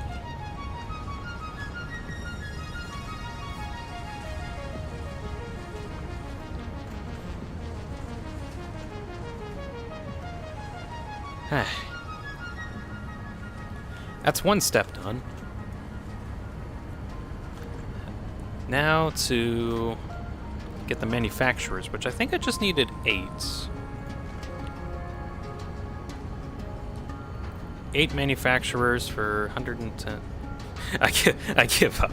Yeah, you better give up. You're going to be going down a rabbit hole that doesn't end if you try to figure that number out.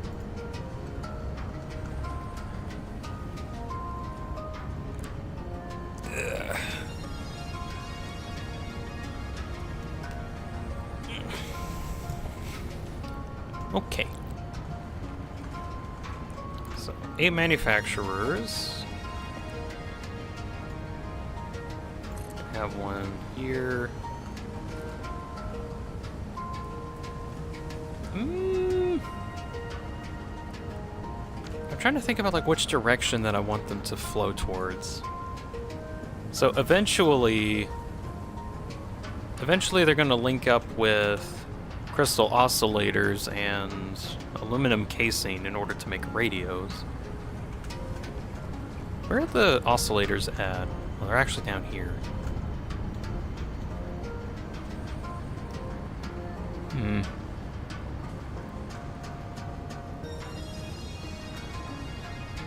I think I'm overthinking this. I'll send it down in this direction towards the river.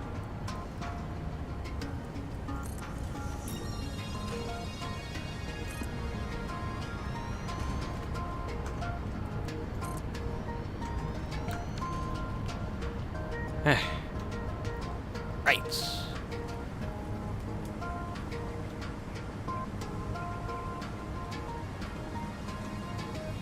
Correct. Positive. Not negative.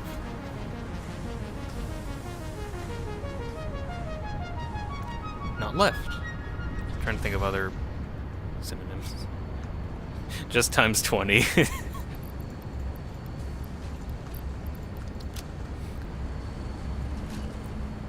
Oh, I just thought about this. I'm gonna have to make this walkable at some point.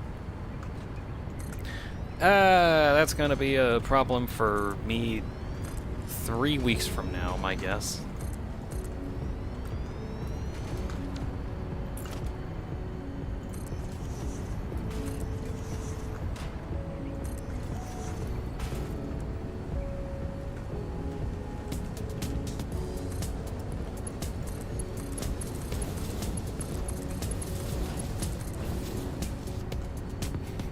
I will remind you 3 weeks from now. That'll be amazing if you actually are able to remind me that at that point.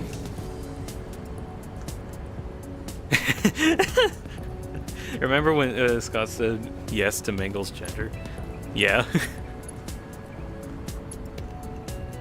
Personally, I don't think it matters too much they're a robot, but it was funny to stir up the community like that. Let's see. This recipe.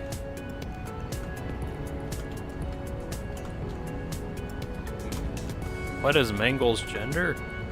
Mengel. That's it.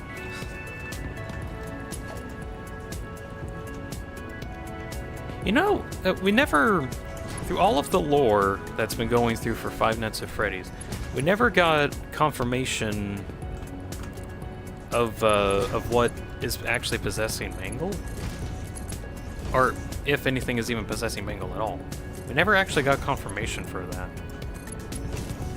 There was theories that it was like a dog of someone of the Afton family that like William was testing on. It's like, oh no, the dog is dead. Or no, I don't think it was like an Afton family dog. I think it was just some dog for a kid that he lured in for a different reason. But the theory is that Mangle is like possessed by a pet dog from one of the victims' families.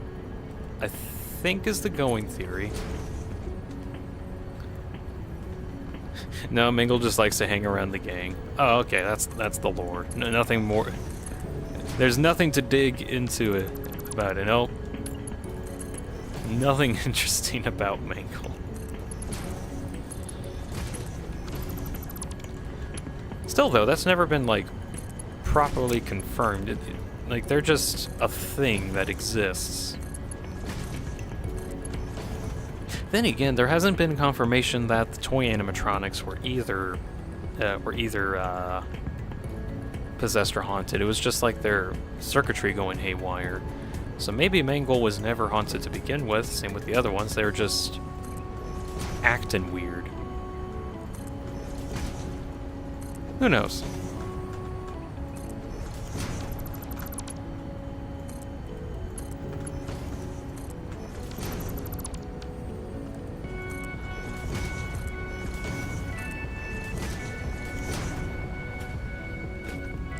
There are two genders, Helicopter the Boss and MP5. Well, that also solves that problem. I don't know which one I go with, so... Actually, no, that doesn't solve the problem, because I don't identify with either of those.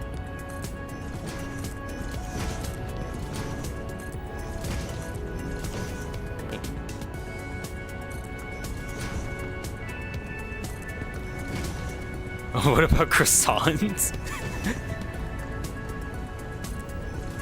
No. Maybe, but no.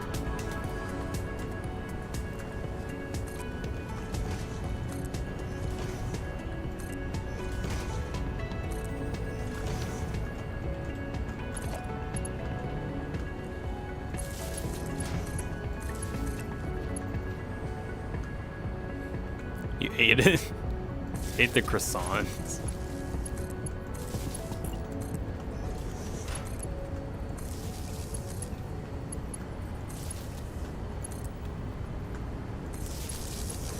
Okay, can I get these powered up?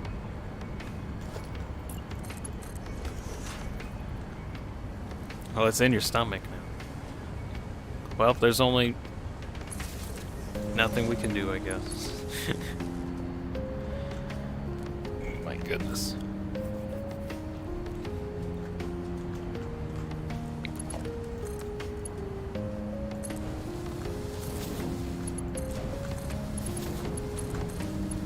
Well, we're getting very close to getting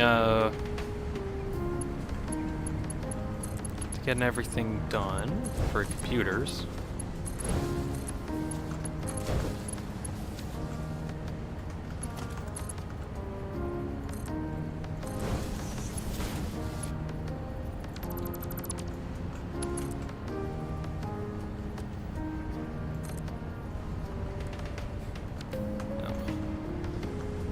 That looks weird, whatever.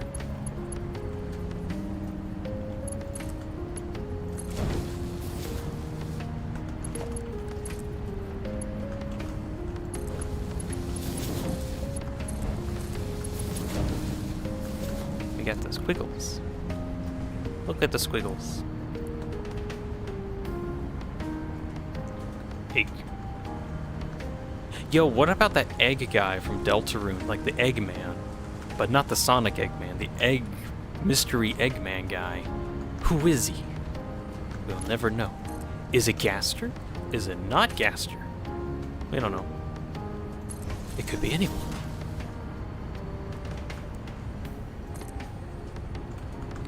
It's probably Gaster, though. It's always Gaster.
Remind me about Warwell. Yeah, if a friend interested in internet stuff, it's enough for me.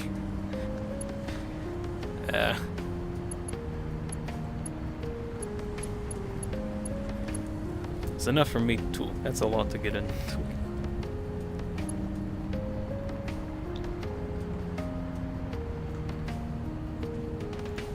Oh my. I think I'm just reaching a point where just vor or lore. Probably the vor thing, but the lore is getting a bit intense.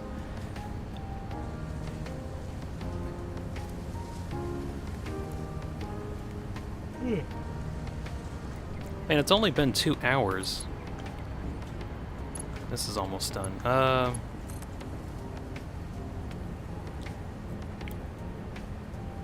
As for circuit boards, set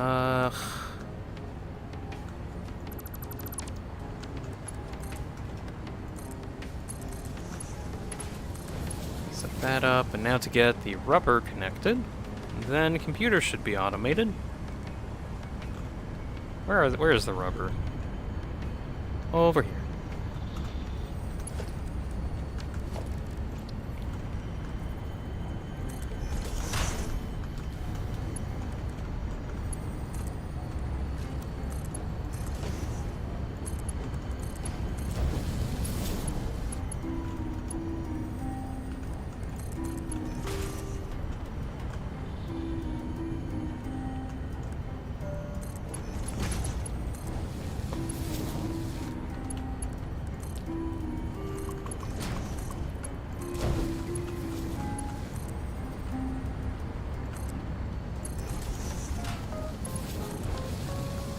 Okay. I do believe that's everything hooked up.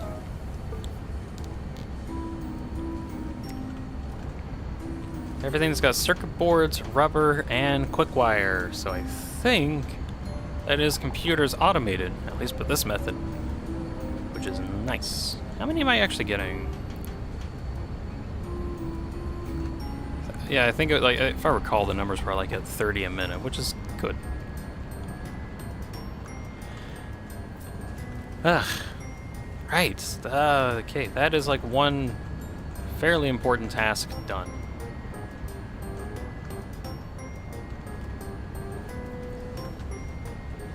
Is this not getting rubber? Oh, yeah, because like one of the was getting circuit boards for a bit.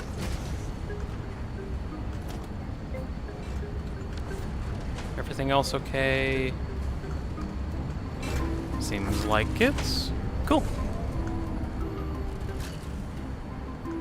Well, good news, everybody. Computers are done. Now what?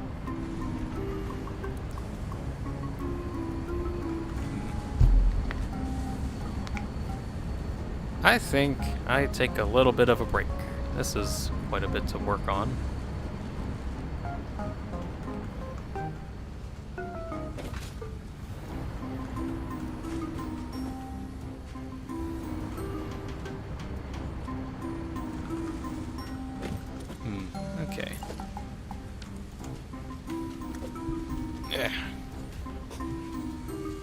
Just gonna get up and stretch a bit. Have you had any water?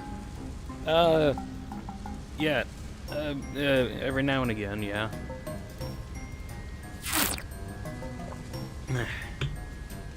At least some water has been had today. Alright, I am currently stretching at the moment.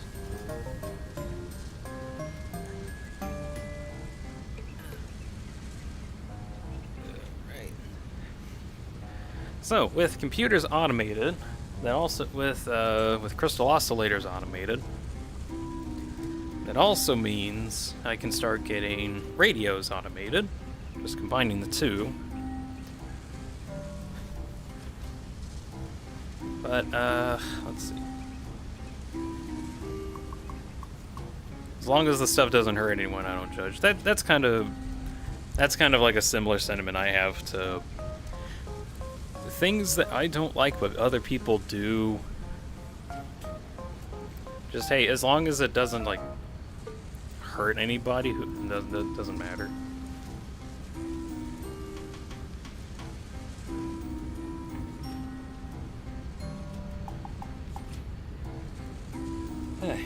Well, last thing that I would like to do within the last hour or two, depending on how long I actually want to go with this project, is getting aluminum hooked up to this place. Alright, back in the seating position. Anthony has joined in the chat for a bit. Hello. So, just to get you caught up, Anthony, I just got computers done. And that also means I can get into some more complicated stuff in a bit. I need to think about what I want to do for it, though.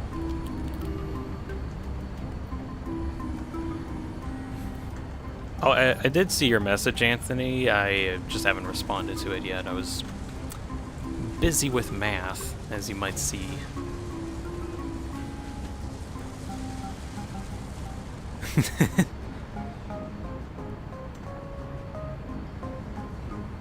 Anthony, don't be here to hate people. That's cringe. But anyways, here we are. Right, time for some planning. So, in order to use aluminum, I need to get bauxite in on this. Problem is, main bauxite source is way over here in the red forest, of which is kind of far from the desert base that I'm working on, so I'm not too sure on using that as a source. However, over in the swamp area, I do recall there being notable amounts of bauxite in this area, which is relatively closer to the desert base.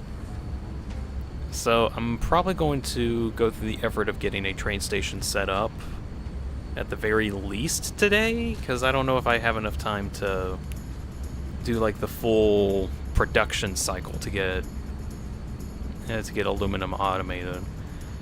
Or maybe we will. We'll find out. Actually, I need water for that, don't I?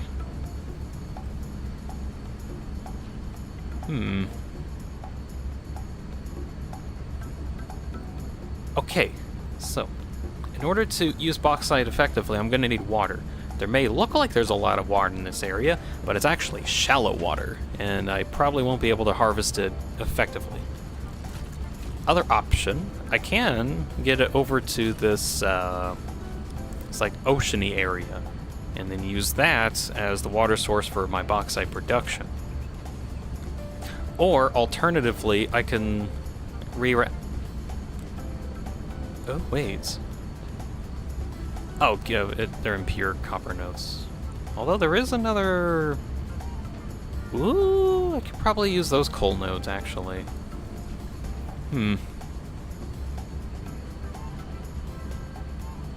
I can get fuel sent over there. Well, actually, I don't know if I need to get fuel specifically sent, because I could probably use coal as a fuel source. Nah, I can probably get, like, fuel canisters over there so I can get trucks hooked up. Actually, I don't think I need to get trucks hooked into that yet. So, what do I want to do? Do I want to export all of the bauxite over to this area to refine it, to then send elsewhere, or all the bauxite to this area? I'm gonna need to go into this biome and put down a radio tower, this thing, which I need some heavy frames for, so I guess we'll go get that.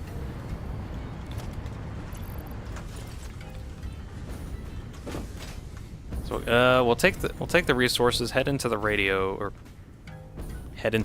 tower with the swamp. We'll head into the swamp with the radio tower.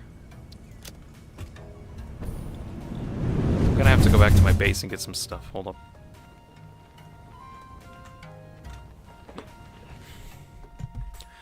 Do that. Figure out where all of the bauxite is, all of the coal is as well, because those are the... Shoot, I'm gonna need quartz as well, because I'm gonna need silica. How did I get 500 subscribers, by the way, Dean? From Kilnick? People just press the subscribe button. That's how I got that many. Although, where I got a lot of the bumps in subscriber counts was from... Let's see.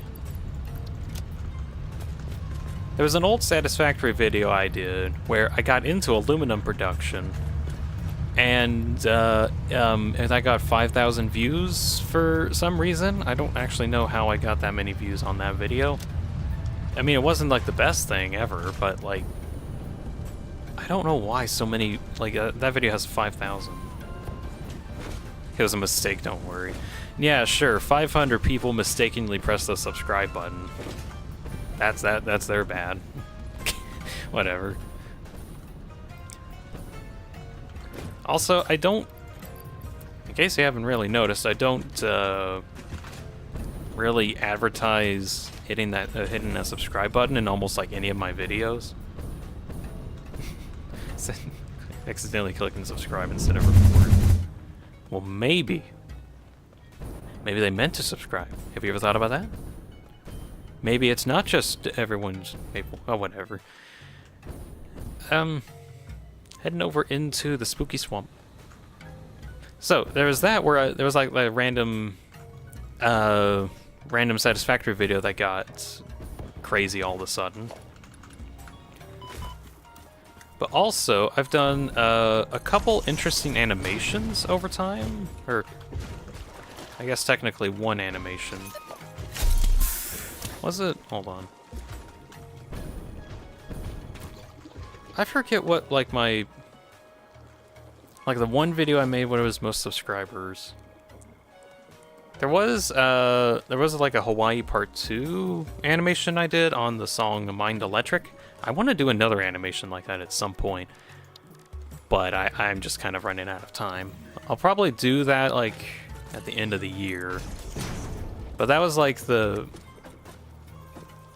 Let's see. Main reason why I think I got like a huge bump in the subscribers. The tower. Let's bring the sun. We're in that spot.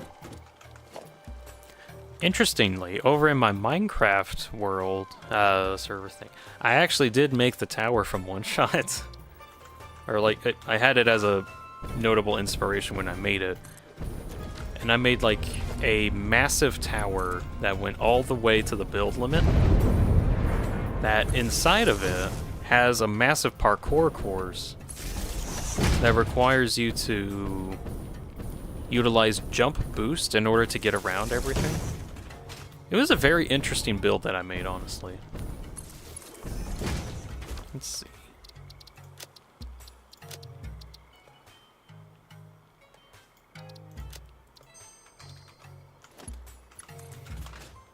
Haven't made anything like that in a while. Oh, technically, there was the 20x20 world that I did, where everything was limited in a 20x20 area.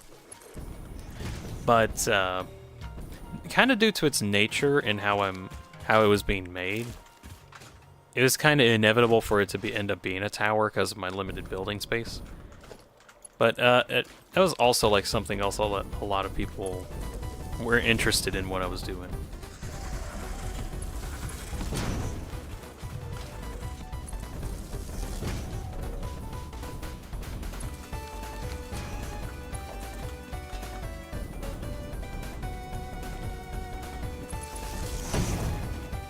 Although main thing that is fairly important for like any YouTuber at all, just being consistent with what you make and trying to give people a reason to come back. Whether it's for a series or just like a new video topic to talk about or something like that, just give people a reason to come back. I guess you could have also had the 500 accounts and subscribe. Oh, that would be annoying. That would be dedication to the act, yeah. Well, the problem is that there's a lot of real people that also subscribe to it.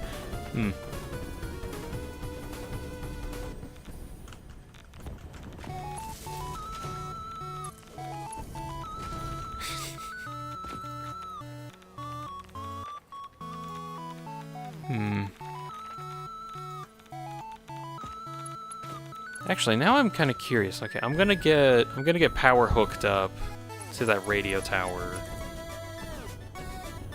and I'm gonna go check on my YouTube Studio real quick just to see like what my most subscribed video was.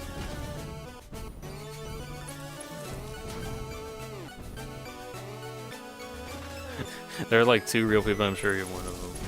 The other one's Diva, probably.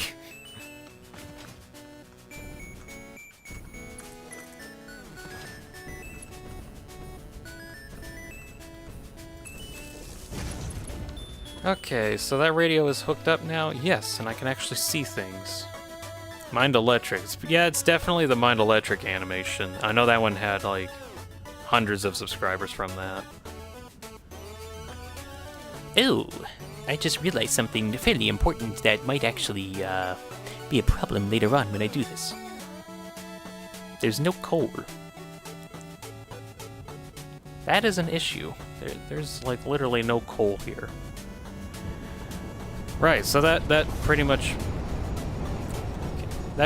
means I probably will export all the bauxite to these coal nodes, and then probably set up a road system to get all the aluminum to where it needs to be.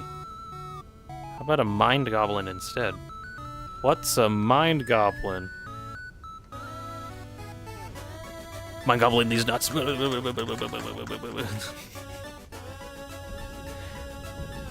I'm gonna check out my YouTube Studio real quick.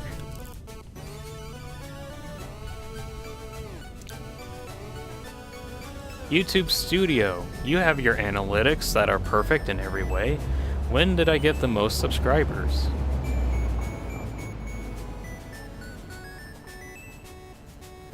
Search within a whole lifetime.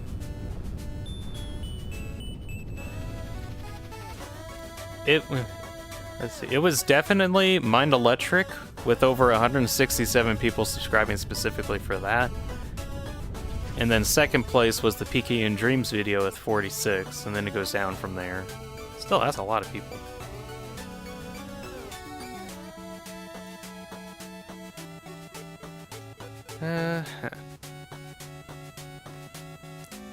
Still though, for everyone who's watching, thank you very much for even pressing that subscribe button. It does mean a lot to me.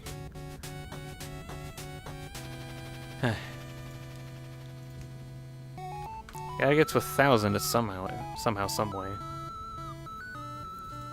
Okay, now I get back to my studio thing.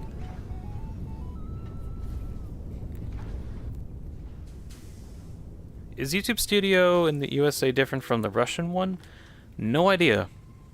I've never seen the Russian one, and I've never seen anything other than the one for USA, seeing as that's the only one I live in.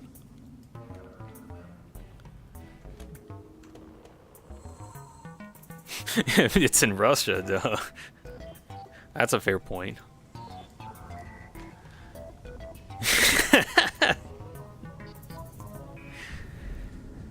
Okay. Probably for the last hour that I'm here working on stuff, I'm gonna get a train station hooked up to get these bauxite nodes connected onto a train, and then outsource them over to this coast side because I need coal in order to even work with aluminum in general. Oh wait, I need quartz as well. Ugh.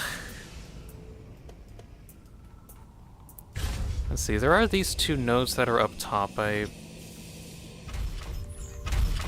might be able to transport some stuff over there. Hold on. Okay, I need to figure something out real quick. How much quartz is being used from that? From those two nodes? Because if it's Actually, wait. I need to just launch myself. Because if it's not using all of the quartz from those nodes, then I could probably use that for silica.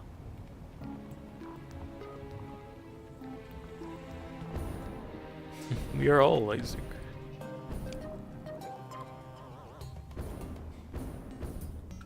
This desert is big. Like, just very, very big.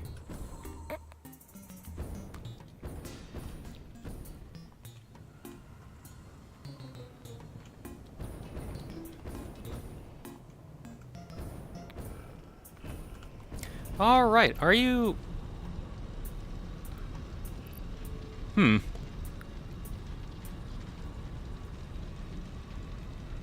Dude, Terraria Boss 3 or you smell?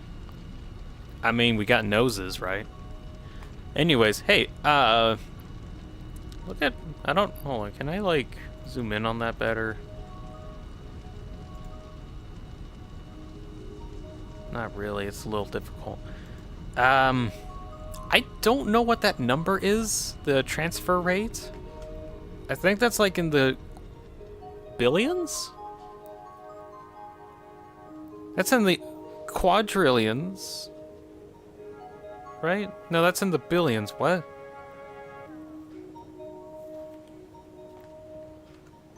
I don't think that's correct, frankly, but whatever. I seem to be still holding up a lot of quartz that I can probably use for the aluminum production. So, I think that'd actually be fine. Head over to where those coal nodes are. Which I believe are actually over here on the coast. Oh, I gotta be careful. I'm running out of fuel. Okay, where coal? Let's see. There's coal inland, and then there's some off on this coastline. I think I'll probably use the ones on the coastline, though.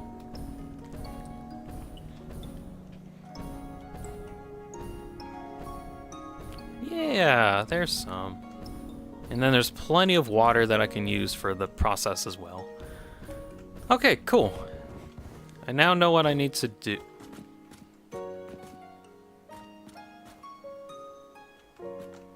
Game's in early access. Weird thing. I wonder if they'll fix that bug with like the truck stations that makes those massive numbers come up. I know those numbers come up usually if like a station has been worked on for, well, not really worked on, but more like is full while it's operating. Nah, man, it's normal structure. Maybe. But also maybe not. Okay.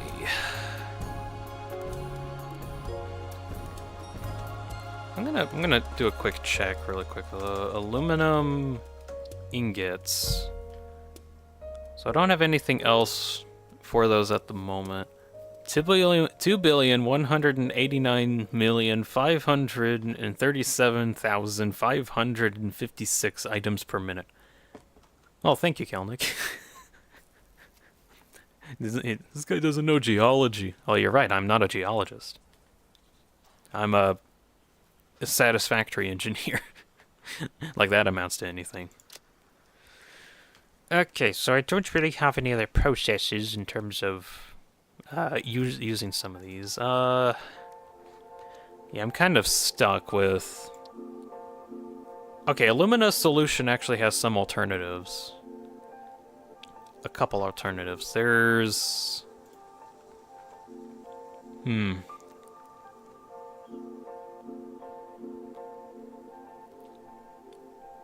This one's gonna need a lot of water. This guy doesn't know what 9 plus 10 is. 21? It's 19. I don't know what you're all about, but it's 19. Blah, blah, blah, blah, blah, blah, blah, blah, blah, blah, blah. I will be using this recipe for everything. I almost had it, darn. Was it 19.1? Oh, wait, no, it's 19.21. Negative 5, negative 9 to 5? 4. Negative 5, yes. Negative 4. Negative 4, final answer. 19.21. I knew it! Okay, I'll be using this recipe in order to get the alumina solution, of which is required to be combined with coal in order to get aluminum scrap and water byproduct. Now, I got two choices. I can either reroute... Nah, I'm just going to try and reroute some of the excess water back into the system, because that's just the only way I can get it to work. Okay, so, I then need silica, probably an excessive amount.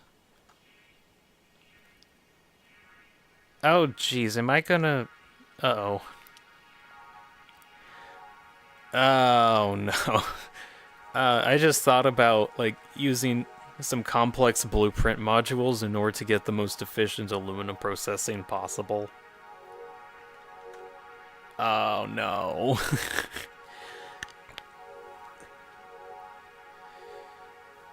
Do I want to convert all of that bauxite into... Fuck it. I'm gonna turn all the bauxite into ingots. With these kind of recipes, if I go further, then I can... Nope, I'm gonna mess with these recipes. Alright, time to bring out the notepad. Okay,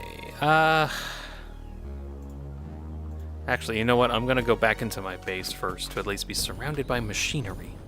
I work better around machinery. Also, this place is getting kind of big. Whoa. Right, so... in an effort to not...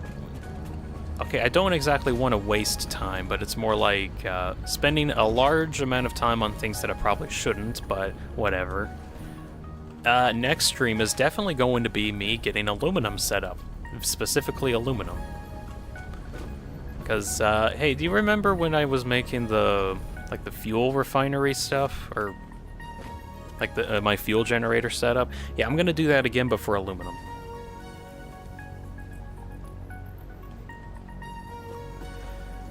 Okay. Time for math. Right, all of this, gone. Don't need it. Don't need it anymore. Old math, not useful. How much bauxite do I get?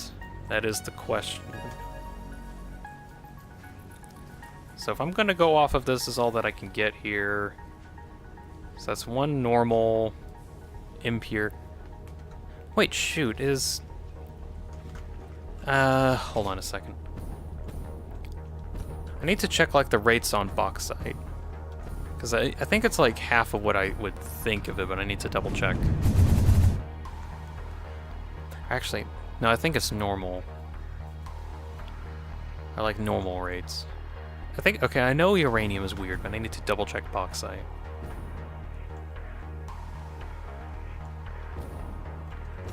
Bauxite, where are? Runaway Renadier. I found. Alright. See you, Anthony. See you some other time.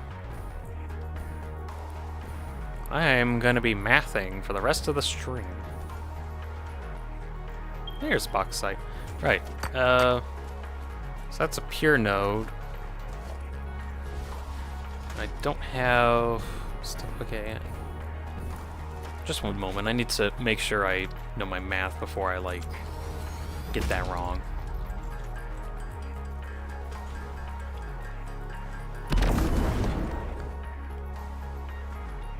Not sure what that was about.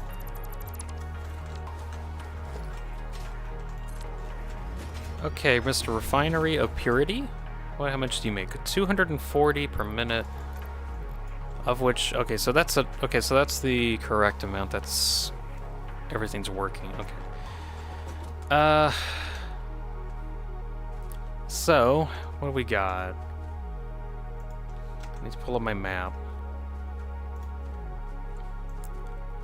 I know I say I don't plan when it comes to a lot of stuff that in this game, but specifically for this kind of a setup, this is the extent of my planning. So I have normal, impure, normal, impure, and then there's a pure that I'm on. So 1 pure, 2 normal, 2 impure. That equates to, with a Mark II miner, 240 per minute. So with a normal, that's 120, and then with a impure, that's 60. Combine all of that together. Okay, let's see. Multiplying 240.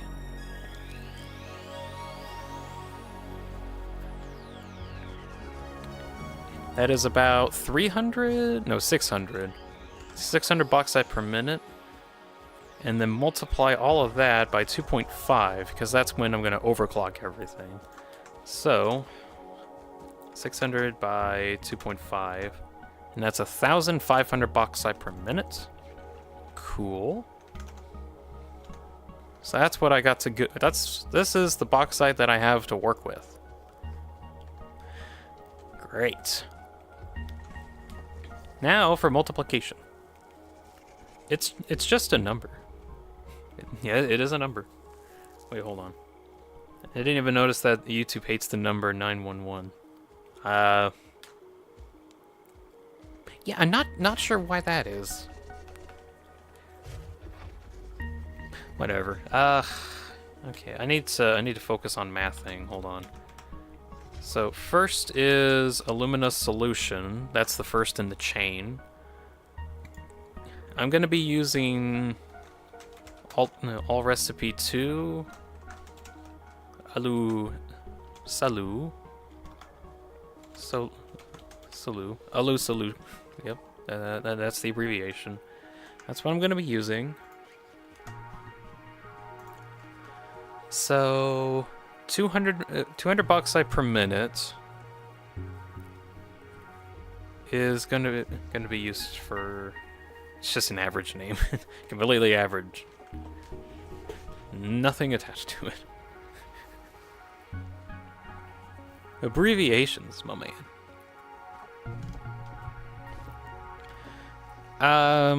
So 1,500, divide that by 200 is 7.5. Really? Only 7.5 refineries? I guess it. Okay. Whatever, we'll go with that. So 1,500 divided by 200 equals 7.5 refineries. I know about the September stuff, but still I hate when they say things like numbers in 3 numbers in one line. People are just picky. They're just picky. That's like the best way that I can describe it. People are just picky. Anyway, so for my reasoning here, I'm gonna just go with calculating for 8 refineries.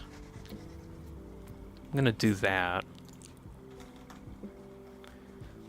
So aluminum, that also means I need 8, let's see.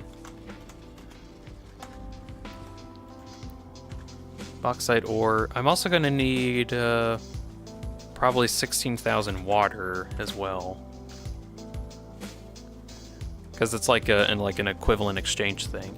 But not exactly 16,000 water, because I have to like recycle that water, so I probably don't even need that amount. Yeah.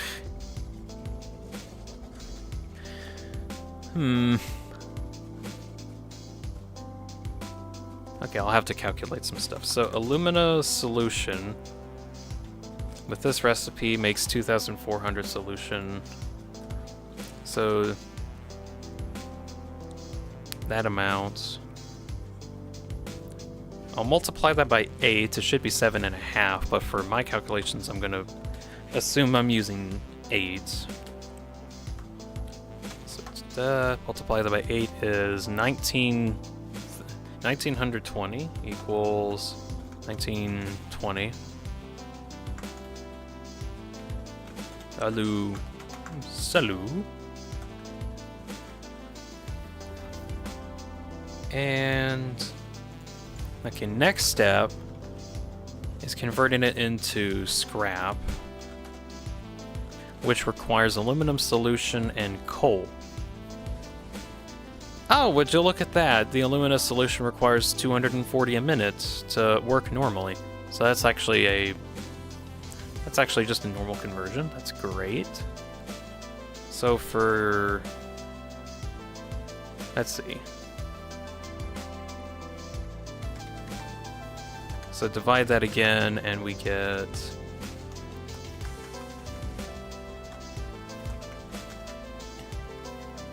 eight refineries of, what was it, aluminum scrap?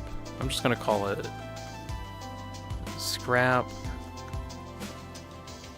Well, it looks like refined scrap. The notepad has been carrying the stream. It has been. You know, I would have normally written this down on like a piece of paper, but this works, and you can also see it. So here we go. So 8 refineries for scrap, which equates to, how much scrap am I actually getting from that? That's 360 per refinery, and there's 8 refineries, which is how much scrap? 360, multiply that by 8. A lot of scrap. 2,880. Okay. And how much water? Okay, how much water am I getting from this? So, acquire scrap. 120 water from that. Okay. So 120, multiply that by 8. I'm trying to see if I can math this one myself. 800...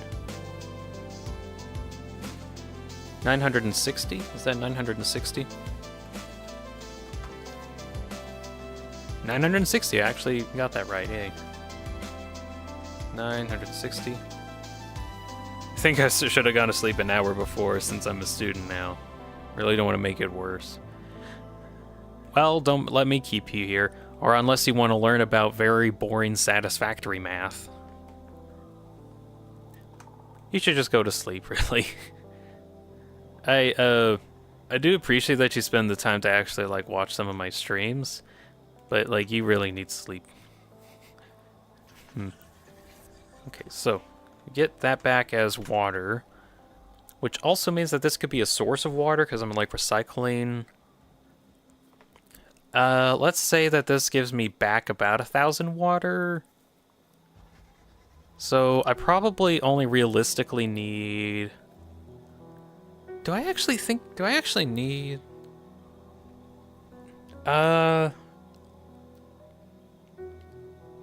I'm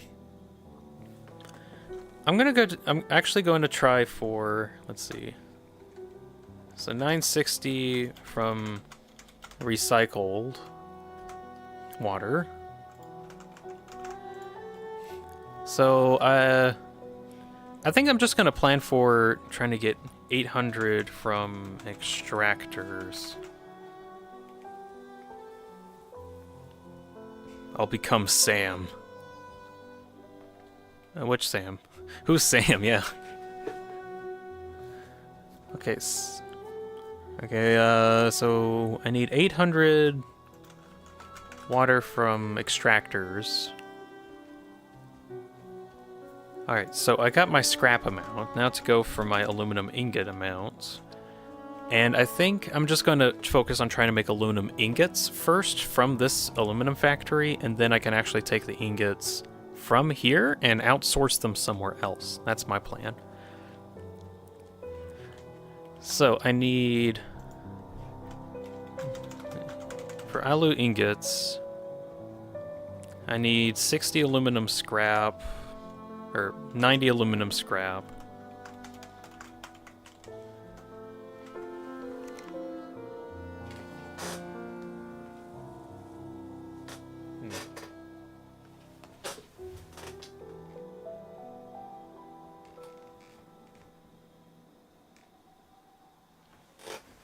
Sorry for that. I was just hearing my computer making a noise. I might need to look into that soon. For Metal Gear Rising Revenge, if you continue to not go to sleep, rest well.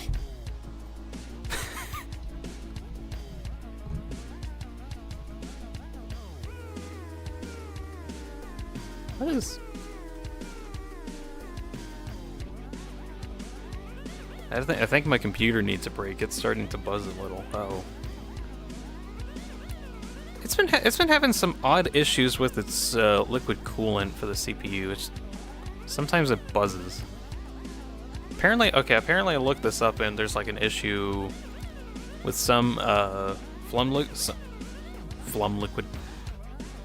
coolants just like the pump it gets like air in it or something. Your computer going to explode? I hope not. Either way, probably by the time I get this math done, I might take a break.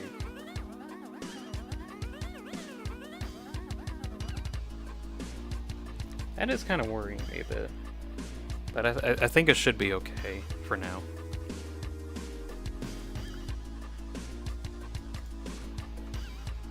Not even looking at anything intensive.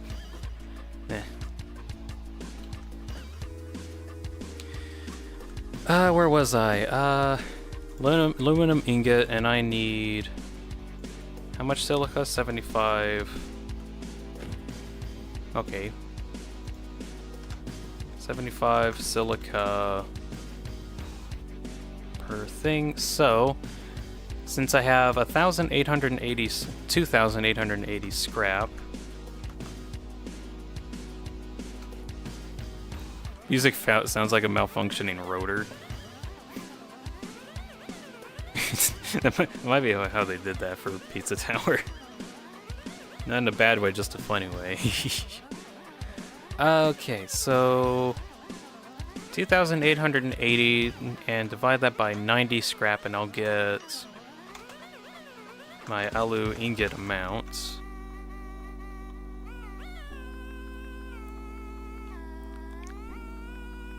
Echo case. Let's see. Or not the account, actually the refinery, or not the refineries, the foundries for alu ingots. Foundry for alu ingots. And that is... By the way, did you add the songs? I haven't yet, no. I've been... You know, I keep saying that my excuse is that I've been busy, which I have actually been, and just haven't had the time to dedicate to go through the process to getting stuff installed. I've just been busy. There's just been stuff I've been working on. It's on the list of things that I will do at some point. It's just I'm slow. Or am I slow, or am I just busy? That's one or the other. And actually get this math done. 32 foundries, okay. 32 foundries. Multiply 32 by 75, and I'll get my silica count of 32 times 75, and there's... My gosh. My silica count is 2,400. Yikes. Okay. Alright, now to figure out my my quartz intake for silica. Because this might actually be a problem. Maybe. So 37.5 silica. Let's see. I think I'll go to sleep in 20 minutes. I hope my inner clock will let me go dream. That'd be kind of nice. I have found that if you're like actually really exhausted before you go to bed, then you sleep better. Speaking from experience, are you? Maybe. Let's see, 2,400, divide that by the amount, and that's how much raw quartz that I need. Right? No, that's the machines that I need for it. Divided by 37.5.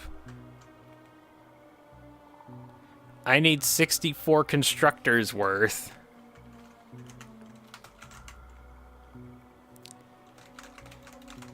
For silica, okay. So 64, multiply that by 22.5, and that'll get me my raw quartz count. Dean, why is satisfactory grayscale? It's the biome that I'm in. Like the swamp biome has a weird grayscale effect that happens. Oh, yeah, I forgot. I need to be near machines.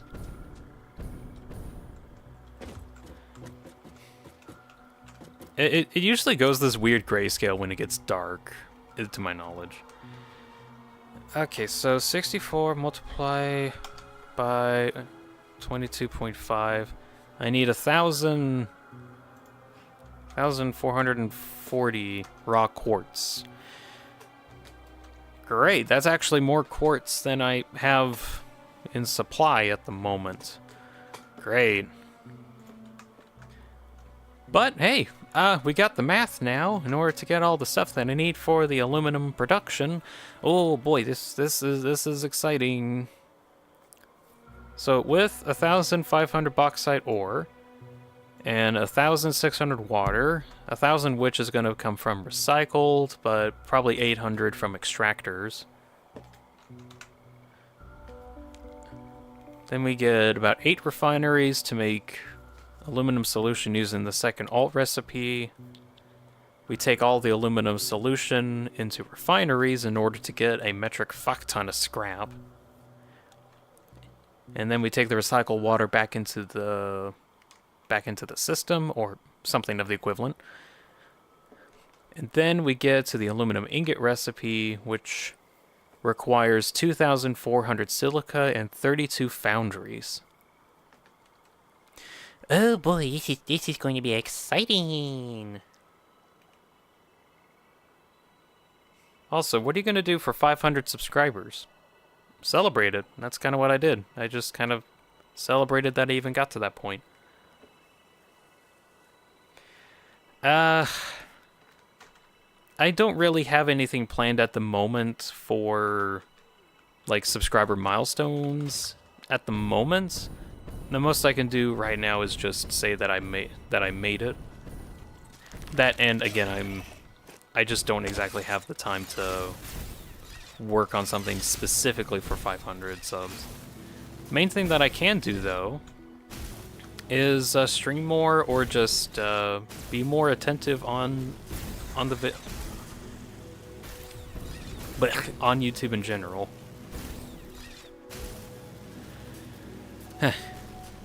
Alright, so we got the math that we need. Now I have a question for myself only. Should I take a break and wait until next stream?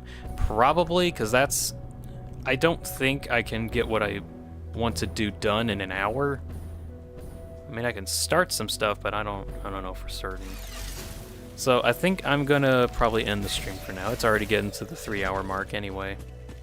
Actually past, we're getting close to that or whatever. So yeah, next stream is gonna be going over trying to get aluminum production done. That'll be fun. Did you know that YouTube shrunk the 1 million subs play button? I didn't know about that.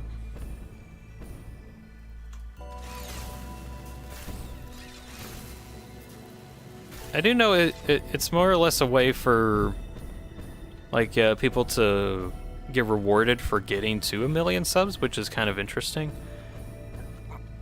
Although nowadays it kind of feels like every now and again you find someone that has 1 million, so it's not like the rarest thing ever anymore. It's still cool when you find that 1 million subs thing, or 1 million subs channel, or getting to that. It's just me personally, I don't know if I'll get the validation required to be like, ah, wow, I got 1 million subs, that's cool. Anyways, I don't care about some play button, I'm just gonna keep doing stuff that I normally would do. Or maybe I might think entirely differently, I don't know. One day I will. One day, just some stuff, one day. When? I don't know. I need to make more stuff for that to actually be a thing. Yeah, next stream gonna be going into aluminum production. I hope I actually get the whole thing done. The next stream where I get like... Actually, did I even write down... I didn't even write down how many ingots I would get out of this. Hold up. So 32 foundries for aluminum ingots. Aluminum ingot. How much do you make? 60 per. Okay. So I can theoretically get, if everything is mathed correctly, within reasonable boundaries of error, that is 32 foundries multiplied by 60 output is 1,920 aluminum ingots. Okay, 920 ingots.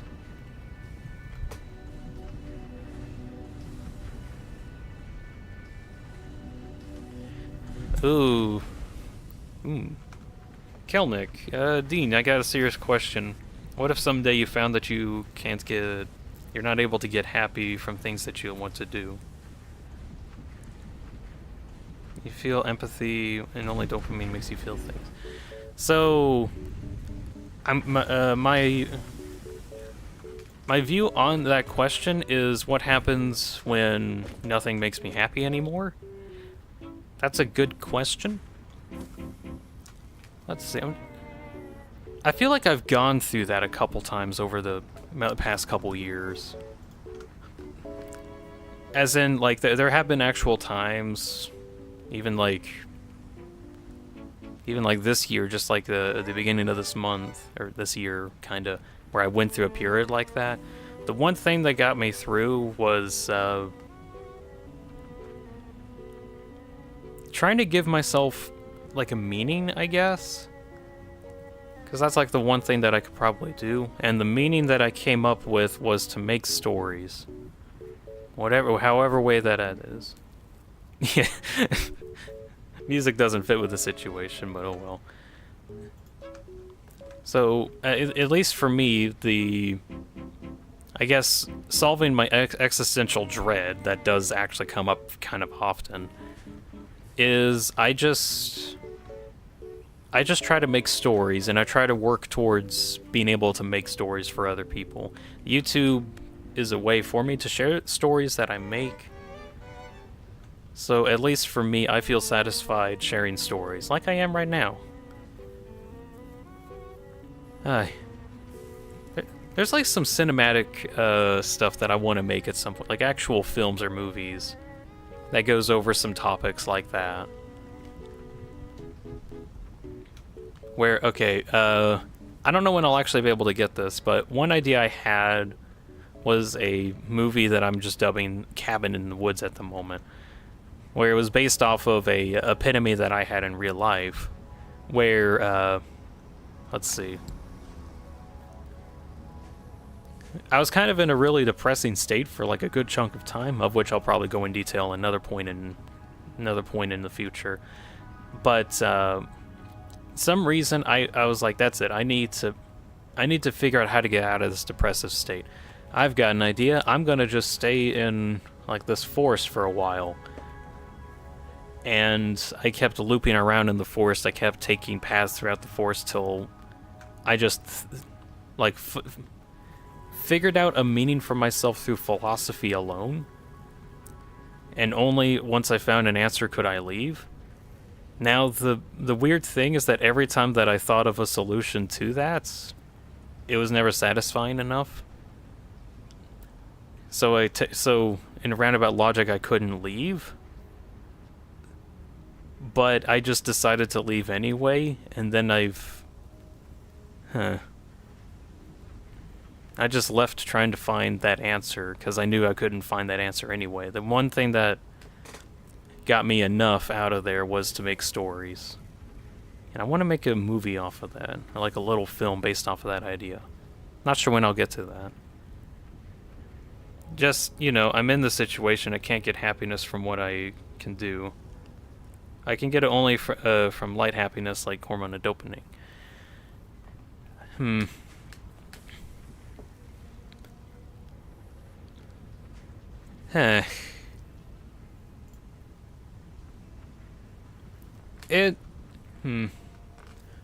It's definitely difficult to get out of those kind of situations, mostly because happiness isn't really quantifiable. It's something really weird.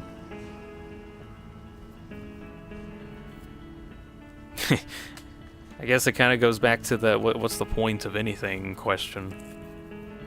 Well, my answer, there is no point, so just kind of go on with it, I guess. I mean, I'm spending my time playing Satisfactory of all games when I could probably be doing other, more reasonable stuff. But I feel at peace, at least playing this game and talking with people on stream, making YouTube videos on for my YouTube, or just helping people in general also gives me happiness, so that's how I can go on. But the problem is that no matter what my solution is, it's not everyone's solution. So even if I figured out the answer, then that doesn't work for everybody else, because everybody else has different solutions for everything. So I can talk about my experiences all I want. I don't know how other people will get through it. I wish you the best of luck during your low moments, and I hope you get through that. There really isn't much else that I can give in this situation.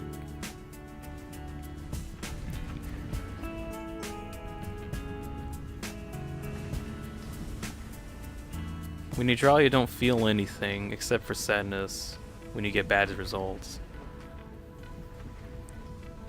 Well, this might be weird to say, but maybe find something else besides drawing. I mean, let's see.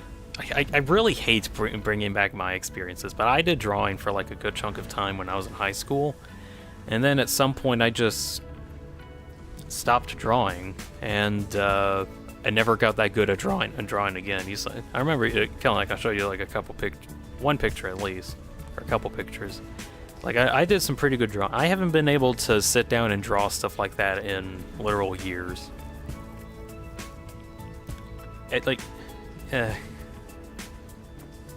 Something important to remember, someone out there still cares for you. Friends, family, whatever. It's also important to know that you're always learning and you shouldn't be focused on all the bad from just some stuff. That's fairly true. Just keep moving forward. Because, just keep moving forward.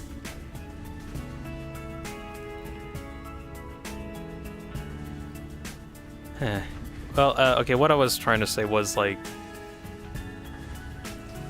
it might be weird to say, but maybe drawing just doesn't work for you anymore. Unless you, like, I'm trying to, okay, don't take my word for this exactly. Maybe drawing still might be kind of interesting. Could shift it up a bit, try to do different art styles, or music is perfect for this moment. Yeah, it kind of is. Or,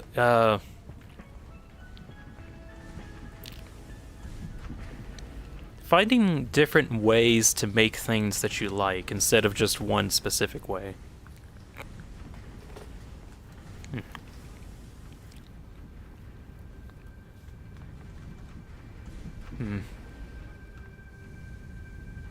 That's a bit to think about.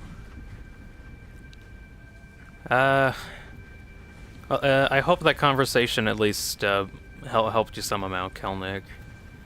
I've got to go feed my stomach, because my stomach is sad right now, because it's hungry. So I got to feed my stomach so it's at least not hungry anymore. Well, thank you. I'd like to thank you all for watching in on... Hold on. Wait, where'd it... Oh, okay. Well, okay, anyways, thank you all for tuning in this far. A couple people tuning in near the end of it. Next stream is going to be tonight. We're going to be finishing off Dread Delusion. We're going to be doing, like, the final battle for that, and that'll be kind of cool. And then next week I'm going to be going into getting Deltarune. Where I worked on it. Thank you, too. Yeah. I really like the streaming stuff because I can actually talk with people. I mean, like, talk with other people through text, but even still, I feel like I'm talking with people. I like this. Right. Next week, Satisfactory stream, normal Wednesday, Saturday. Although I think the week after, I'll go into this. There's probably going to be a schedule change. I'll go into it when the time comes and whatever. Wait. Oh, wait. Oh. Oh. Jeez. There's a bunch of scheduling stuff that's coming up, and I need to take account of that. Whatever. Right. I need to go eat. To be happy to eat food. So, thank you all so much for tuning in. Hope you enjoyed it at least some amount. And you all have a good rest of your night. Bye, everybody. Oh, wait. Just remember, there's always light at the end of the tunnel, no matter how dumb. Anyway, bye. Yeah. Doesn't feel that way sometimes, but only sometimes. So much to think about. Alright. I need to stop talking and go. Alright. Bye, everybody. See you all later. Bye.